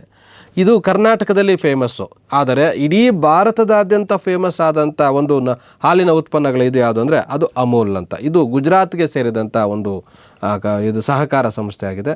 ಇದನ್ನು ವರ್ಲ್ಡ್ಸ್ ಸ್ಟ್ರಾಂಗೆಸ್ಟ್ ಫುಡ್ ಬ್ರ್ಯಾಂಡ್ ಅಂತ ಇದು ಮಾಡಿದ್ದಾರೆ. ಅಮೂಲನ್ನು ವರ್ಲ್ಡಲ್ಲಿ ಸ್ಟ್ರಾಂಗೆಸ್ಟ್ ಫುಡ್ ಬ್ರ್ಯಾಂಡ್ ಅಂತ 2024ರಲ್ಲಿ ಅಮೂಲ್ಗೆ ಜಗತ್ತಿನ ಬಲಿಷ್ಠ ಫುಡ್ ಡೇರಿ ಬ್ರ್ಯಾಂಡ್ ಅಂತ, ಅಂದರೆ ಡೇರಿ ಬ್ರ್ಯಾಂಡ್ಸಲ್ಲಿ ಬಲಿಷ್ಠ ಫುಡ್ ಅಂತ ಇದನ್ನು ಕೊಟ್ಟಿದ್ದಾರೆ. ಬ್ರಿಟನ್ನ ಬ್ರ್ಯಾಂಡ್ ಫೈನಾನ್ಸ್ ಆ ಥರ ಕೊಟ್ಟಿರೋಂಥವ್ರು ಯಾರು ಅಥವಾ ಅದನ್ನು ಜಡ್ಜ್ ಮಾಡಿರೋಂಥವ್ರು ಯಾರು ಅಂದರೆ ಬ್ರಿಟನ್ನ ಬ್ರ್ಯಾಂಡ್ ಫೈನಾನ್ಸ್ ಅನ್ನೋಂಥ 2024ರ ಗ್ಲೋಬಲ್ ಫುಡ್ ಆ್ಯಂಡ್ ಡ್ರಿಂಕ್ಸ್ನ ವರದಿ ಮಾಡಿದ್ದಾರೆ. ಅಂದರೆ ಇಲ್ಲಿ ಬ್ರಿಟನ್ನ ಬ್ರ್ಯಾಂಡ್ ಫೈನಾನ್ಸ್ ಅನ್ನೋಂಥದ್ದು ಸಂಸ್ಥೆ ಇದೊಂದು ವರದಿ ಮಾಡಿದೆ. ಆ ವರದಿ ಹೆಸರು ಏನಂದರೆ ಗ್ಲೋಬಲ್ ಫುಡ್ ಆ್ಯಂಡ್ ಡ್ರಿಂಕ್ಸ್ ಅನ್ನೋಂಥದ್ದು ವರದಿ. ಆ ವರದಿಯಲ್ಲಿ ಅಮೂಲ್ಗೆ ಜಗತ್ತಿನ ಬಲಿಷ್ಠ ಫುಡ್ ಮತ್ತು ಡೇರಿ ಬ್ರ್ಯಾಂಡ್ ಅಂತ ವರದಿಯನ್ನು ಕೊಟ್ಟಿದೆ. ಅದರಲ್ಲಿ AAA+ ರೇಟಿಂಗನ್ನು ಅದಕ್ಕೆ ನೀಡಲಾಗಿದೆ. ಇದು ಎಲ್ಲಿದು? ಈಗ ಇದನ್ನು ತಿಳ್ಕೊಂಡ್ವಿ. ನೆಕ್ಸ್ಟ್ ಏನು ಕೇಳ್ಬೋದು ಅಂದರೆ ಯಾವ ದೇಶದ ಮೂಲ ಇದು, ಯಾವ ರಾಜ್ಯದ ಮೂಲ ಅಂತ ಕೇಳ್ಬೋದು. ಅಮೂಲ್ ಗುಜರಾತಲ್ಲಿ ಇದರ ಮೂಲ ಇದೆ. ಇದು ವಾರ್ಷಿಕ 11 ಬಿಲಿಯನ್ ಲೀಟರ್ ಹಾಲನ್ನು ಉತ್ಪಾದನೆ ಮಾಡುತ್ತೆ. ಇದರ ಟರ್ನ್ ಓವರು ವರ್ಷಕ್ಕೆ 80,000 ಕೋಟಿಗಳಾಗಿದೆ. ಒಂದು ಹಾಲಿನ ಉತ್ಪನ್ನಗಳ ಡೈರಿ ಚಿಕ್ಕದಾಗಿ 2-3 ಹಳ್ಳಿಗಳಲ್ಲಿ ಸ್ಟಾರ್ಟ್ ಆಗಿ ಅದು ಇವತ್ತು ಪ್ರಪಂಚದಾದ್ಯಂತ ಹೆಸರಾಗುವಂಥ ಮಟ್ಟಕ್ಕೆ ಬೆಳಕೊಂಡಿದೆ ಅಮೂಲ್. 36 ಲಕ್ಷಕ್ಕೂ ಅಧಿಕ ರೈತರು ಇದರ ಒಂದು ಭಾಗವಾಗಿದ್ದಾರೆ. ಅಂದರೆ ಈ ಅಮೂಲ್ ಡೈರಿಗೆ ಹಾಲನ್ನು ಹಾಕುವಂಥ ಒಂದು ಇದರಲ್ಲಿ ವೃತ್ತಿಯಲ್ಲಿ ತೊಡಗಿದ್ದಾರೆ. ಈ ಅಮೂಲ್ ಡೈರಿ ಭಾರತದ ಹಾಲು ಮಾರುಕಟ್ಟೆ, ಭಾರತದಲ್ಲಿ ಹಾಲು ಮಾರುಕಟ್ಟೆಯಲ್ಲಿ 85% ಇದೆಯಂತೆ. ಟೋಟಲ್ ಇಡೀ ಇಂಡಿಯಾದಲ್ಲಿ 100 ಲೀಟರ್ ಹಾಲು ಉತ್ಪಾದನೆ ಆದರೆ ಅದರಲ್ಲಿ 85 ಲೀಟರ್ ಹಾಲು ಯಾರ್ದು ಅಂತಂದರೆ ಅಮೂಲ್ ಅವ್ರದ್ದು ಸೇಲ್ ಆಗ್ತಾ ಇದೆ. ಅಲ್ಲಿಗೆ ಸರ್ ನಂದಿನಿ ಇಷ್ಟು ದೊಡ್ಡದಿದೆಯಲ್ಲ, ನಂದಿನಿದು ಯಾಕೆ ಅಷ್ಟು ಇದಾಗಿಲ್ಲ ಅಂದರೆ ನಂದಿನಿದು ಏನಾಗಿದೆ ಅಂದರೆ ಕರ್ನಾಟಕಕ್ಕೆ ಮಾತ್ರ ಸೀಮಿತ ಆಗಿದೆ. ಕರ್ನಾಟಕದಲ್ಲಿ ತುಂಬ ಲೇಟಾಗಿ ಸ್ಟಾರ್ಟ್ ಆಗುತ್ತೆ ನಂದಿನಿ ಅನ್ನೋಂಥದ್ದು. ಬಟ್ ಗುಜರಾತಲ್ಲಿ ಅಮೂಲ್ ಅನ್ನೋಂಥದ್ದು ತುಂಬ ಬೇಗ ಸ್ಟಾರ್ಟ್ ಆಗುತ್ತೆ. ಅದು ನಾರ್ತ್ ಇಂಡಿಯಾದಲ್ಲೆಲ್ಲ ಆಕ್ರಮಿಸ್ಕೊಂಡ್ಬಿಟ್ಟಿದೆ ಮಾರ್ಕೆಟಿಂಗ್. ಇದನ್ನು ಬೇರೆ ಯಾವ ರಾಜ್ಯದಲ್ಲೂ ಅಷ್ಟು ಹಾಲಿನ ಉತ್ಪನ್ನಗಳು ಇದು ಮಾಡ್ತಾ ಇಲ್ಲ. ಗುಜರಾತಲ್ಲಿ ಹಾಲಿನ ಉತ್ಪನ್ನಗಳನ್ನು ಹೆಚ್ಚಿಗೆ ತಯಾರಿ ಮಾಡ್ತಾ ಇದ್ದಾರೆ, ಹಾಲನ್ನು ಇದು ಮಾಡ್ತಾ ಇದ್ದಾರೆ. ಹಾಗಾಗಿ ಆ ಉತ್ತರ ಭಾರತದಲ್ಲಿ ಅದು ಆಕ್ಯುಪೈ ಮಾಡ್ಕೊಂಡಿರೋದ್ರಿಂದ 85%. ಅದೇ ರೀತಿ ಬೆಣ್ಣೆ ಮಾರುಕಟ್ಟೆಯಲ್ಲೂ 85% ಇದೆ ಅದರದ್ದೇ. ಪನ್ನೀರಲ್ಲಿ 66% ಅಷ್ಟು ಉತ್ಪನ್ನಗಳನ್ನು ಈ ಅಮೂಲಲ್ಲಿ ನೀಡ್ತಾ ಇದ್ದಾರೆ. ಇದರ ಸೃಷ್ಟಿಕರ್ತ, ಸ್ಥಾಪಕ, ಅಮೂಲ್ನ ಪಿತಾಮಹ ಅಂತ ಯಾರನ್ನ ಕರೀತಾರೆ ಅಂದರೆ ವರ್ಗೀಸ್ ಕುರಿಯನ್ ಅನ್ನೋಂಥವ್ರು. ಅವರು ಇತ್ತೀಚೆಗೆ ತೀರಿಕೊಂಡ್ರು. ಇವರ ಕಾರಣದಿಂದಾಗಿ ಅದು ಪ್ರಪಂಚ ಮಟ್ಟದಲ್ಲಿ ಖ್ಯಾತಿಯನ್ನು ಗಳಿಸುವಷ್ಟು ಮಟ್ಟಕ್ಕೆ ಅದನ್ನು ಬೆಳೆಸಿದಂಥವ್ರು, ಪೋಷಿಸಿದಂಥವ್ರು ಈ ವರ್ಗೀಸ್ ಕುರಿಯನ್ ಅನ್ನೋಂಥವ್ರು. ಹಾಗಾಗಿ ಇದನ್ನು ಇತ್ತೀಚೆಗೆ ಏನು ಕೇಳ್ಬೋದು ಇಲ್ಲಿ, ಇತ್ತೀಚೆಗೆ ಏನು ಪ್ರಪಂಚದ ಅತಿ ಏನು ಬಲಿಷ್ಠ ಫುಡ್ ಮತ್ತು ಡೈರಿ ಬ್ರ್ಯಾಂಡ್ ಅಂತ ಅಂದ್ಬಿಟ್ಟು ಇದಕ್ಕೆ ಅಮೂಲ್ಗೆ ಪ್ರಶಸ್ತಿಯನ್ನು ನೀಡಿದ್ದಾರೆ. ಇದು ಯಾವ ರಾಜ್ಯದಲ್ಲಿ ಬರುತ್ತೆ ಅಂತ ಕೇಳಿದ್ರು. ಇದರ ಸ್ಥಾಪಕರು ಯಾರು ಅಂತ ಕೇಳ್ಬೋದು. ಅಥವಾ ಇತ್ತೀಚೆಗೆ ಈ ಥರದ ಒಂದು ಪ್ರಶಸ್ತಿಯನ್ನು ಪಡೆದಿದೆ. ಇದು ಭಾರತದ ಹಾಲಿನ ಮಾರುಕಟ್ಟೆಯಲ್ಲಿ ಎಷ್ಟು % ಆಕ್ಯುಪೈ ಮಾಡಿದೆ ಅನ್ನೋಂಥ ಪ್ರಶ್ನೆಯನ್ನು ಸಹ ಕೇಳ್ಬೋದು. ಸ್ಪರ್ಧಾರ್ಥಿಗಳೇ, ಇದುವರೆಗೆ ಸೆಪ್ಟೆಂಬರ್ ತಿಂಗಳಿಗೆ ಸಂಬಂಧಪಟ್ಟಂಥ ಪ್ರಮುಖ ವಿಚಾರಗಳನ್ನು ಈ ವಿಡಿಯೋದಲ್ಲಿ ಚರ್ಚೆ ಮಾಡಿದ್ದೇವೆ. ಮುಂದೆ ಪಾರ್ಟ್ 2 ಬರಲಿದೆ. ಅದರಲ್ಲಿ ಇನ್ನೊಂದಷ್ಟು ವಿಚಾರಗಳನ್ನು ತೆಗೆದುಕೊಂಡು ತಮ್ಮ ಮುಂದೆ ಬರ್ತೇನೆ. ಅದುವರೆಗೂ ಧನ್ಯವಾದಗಳು.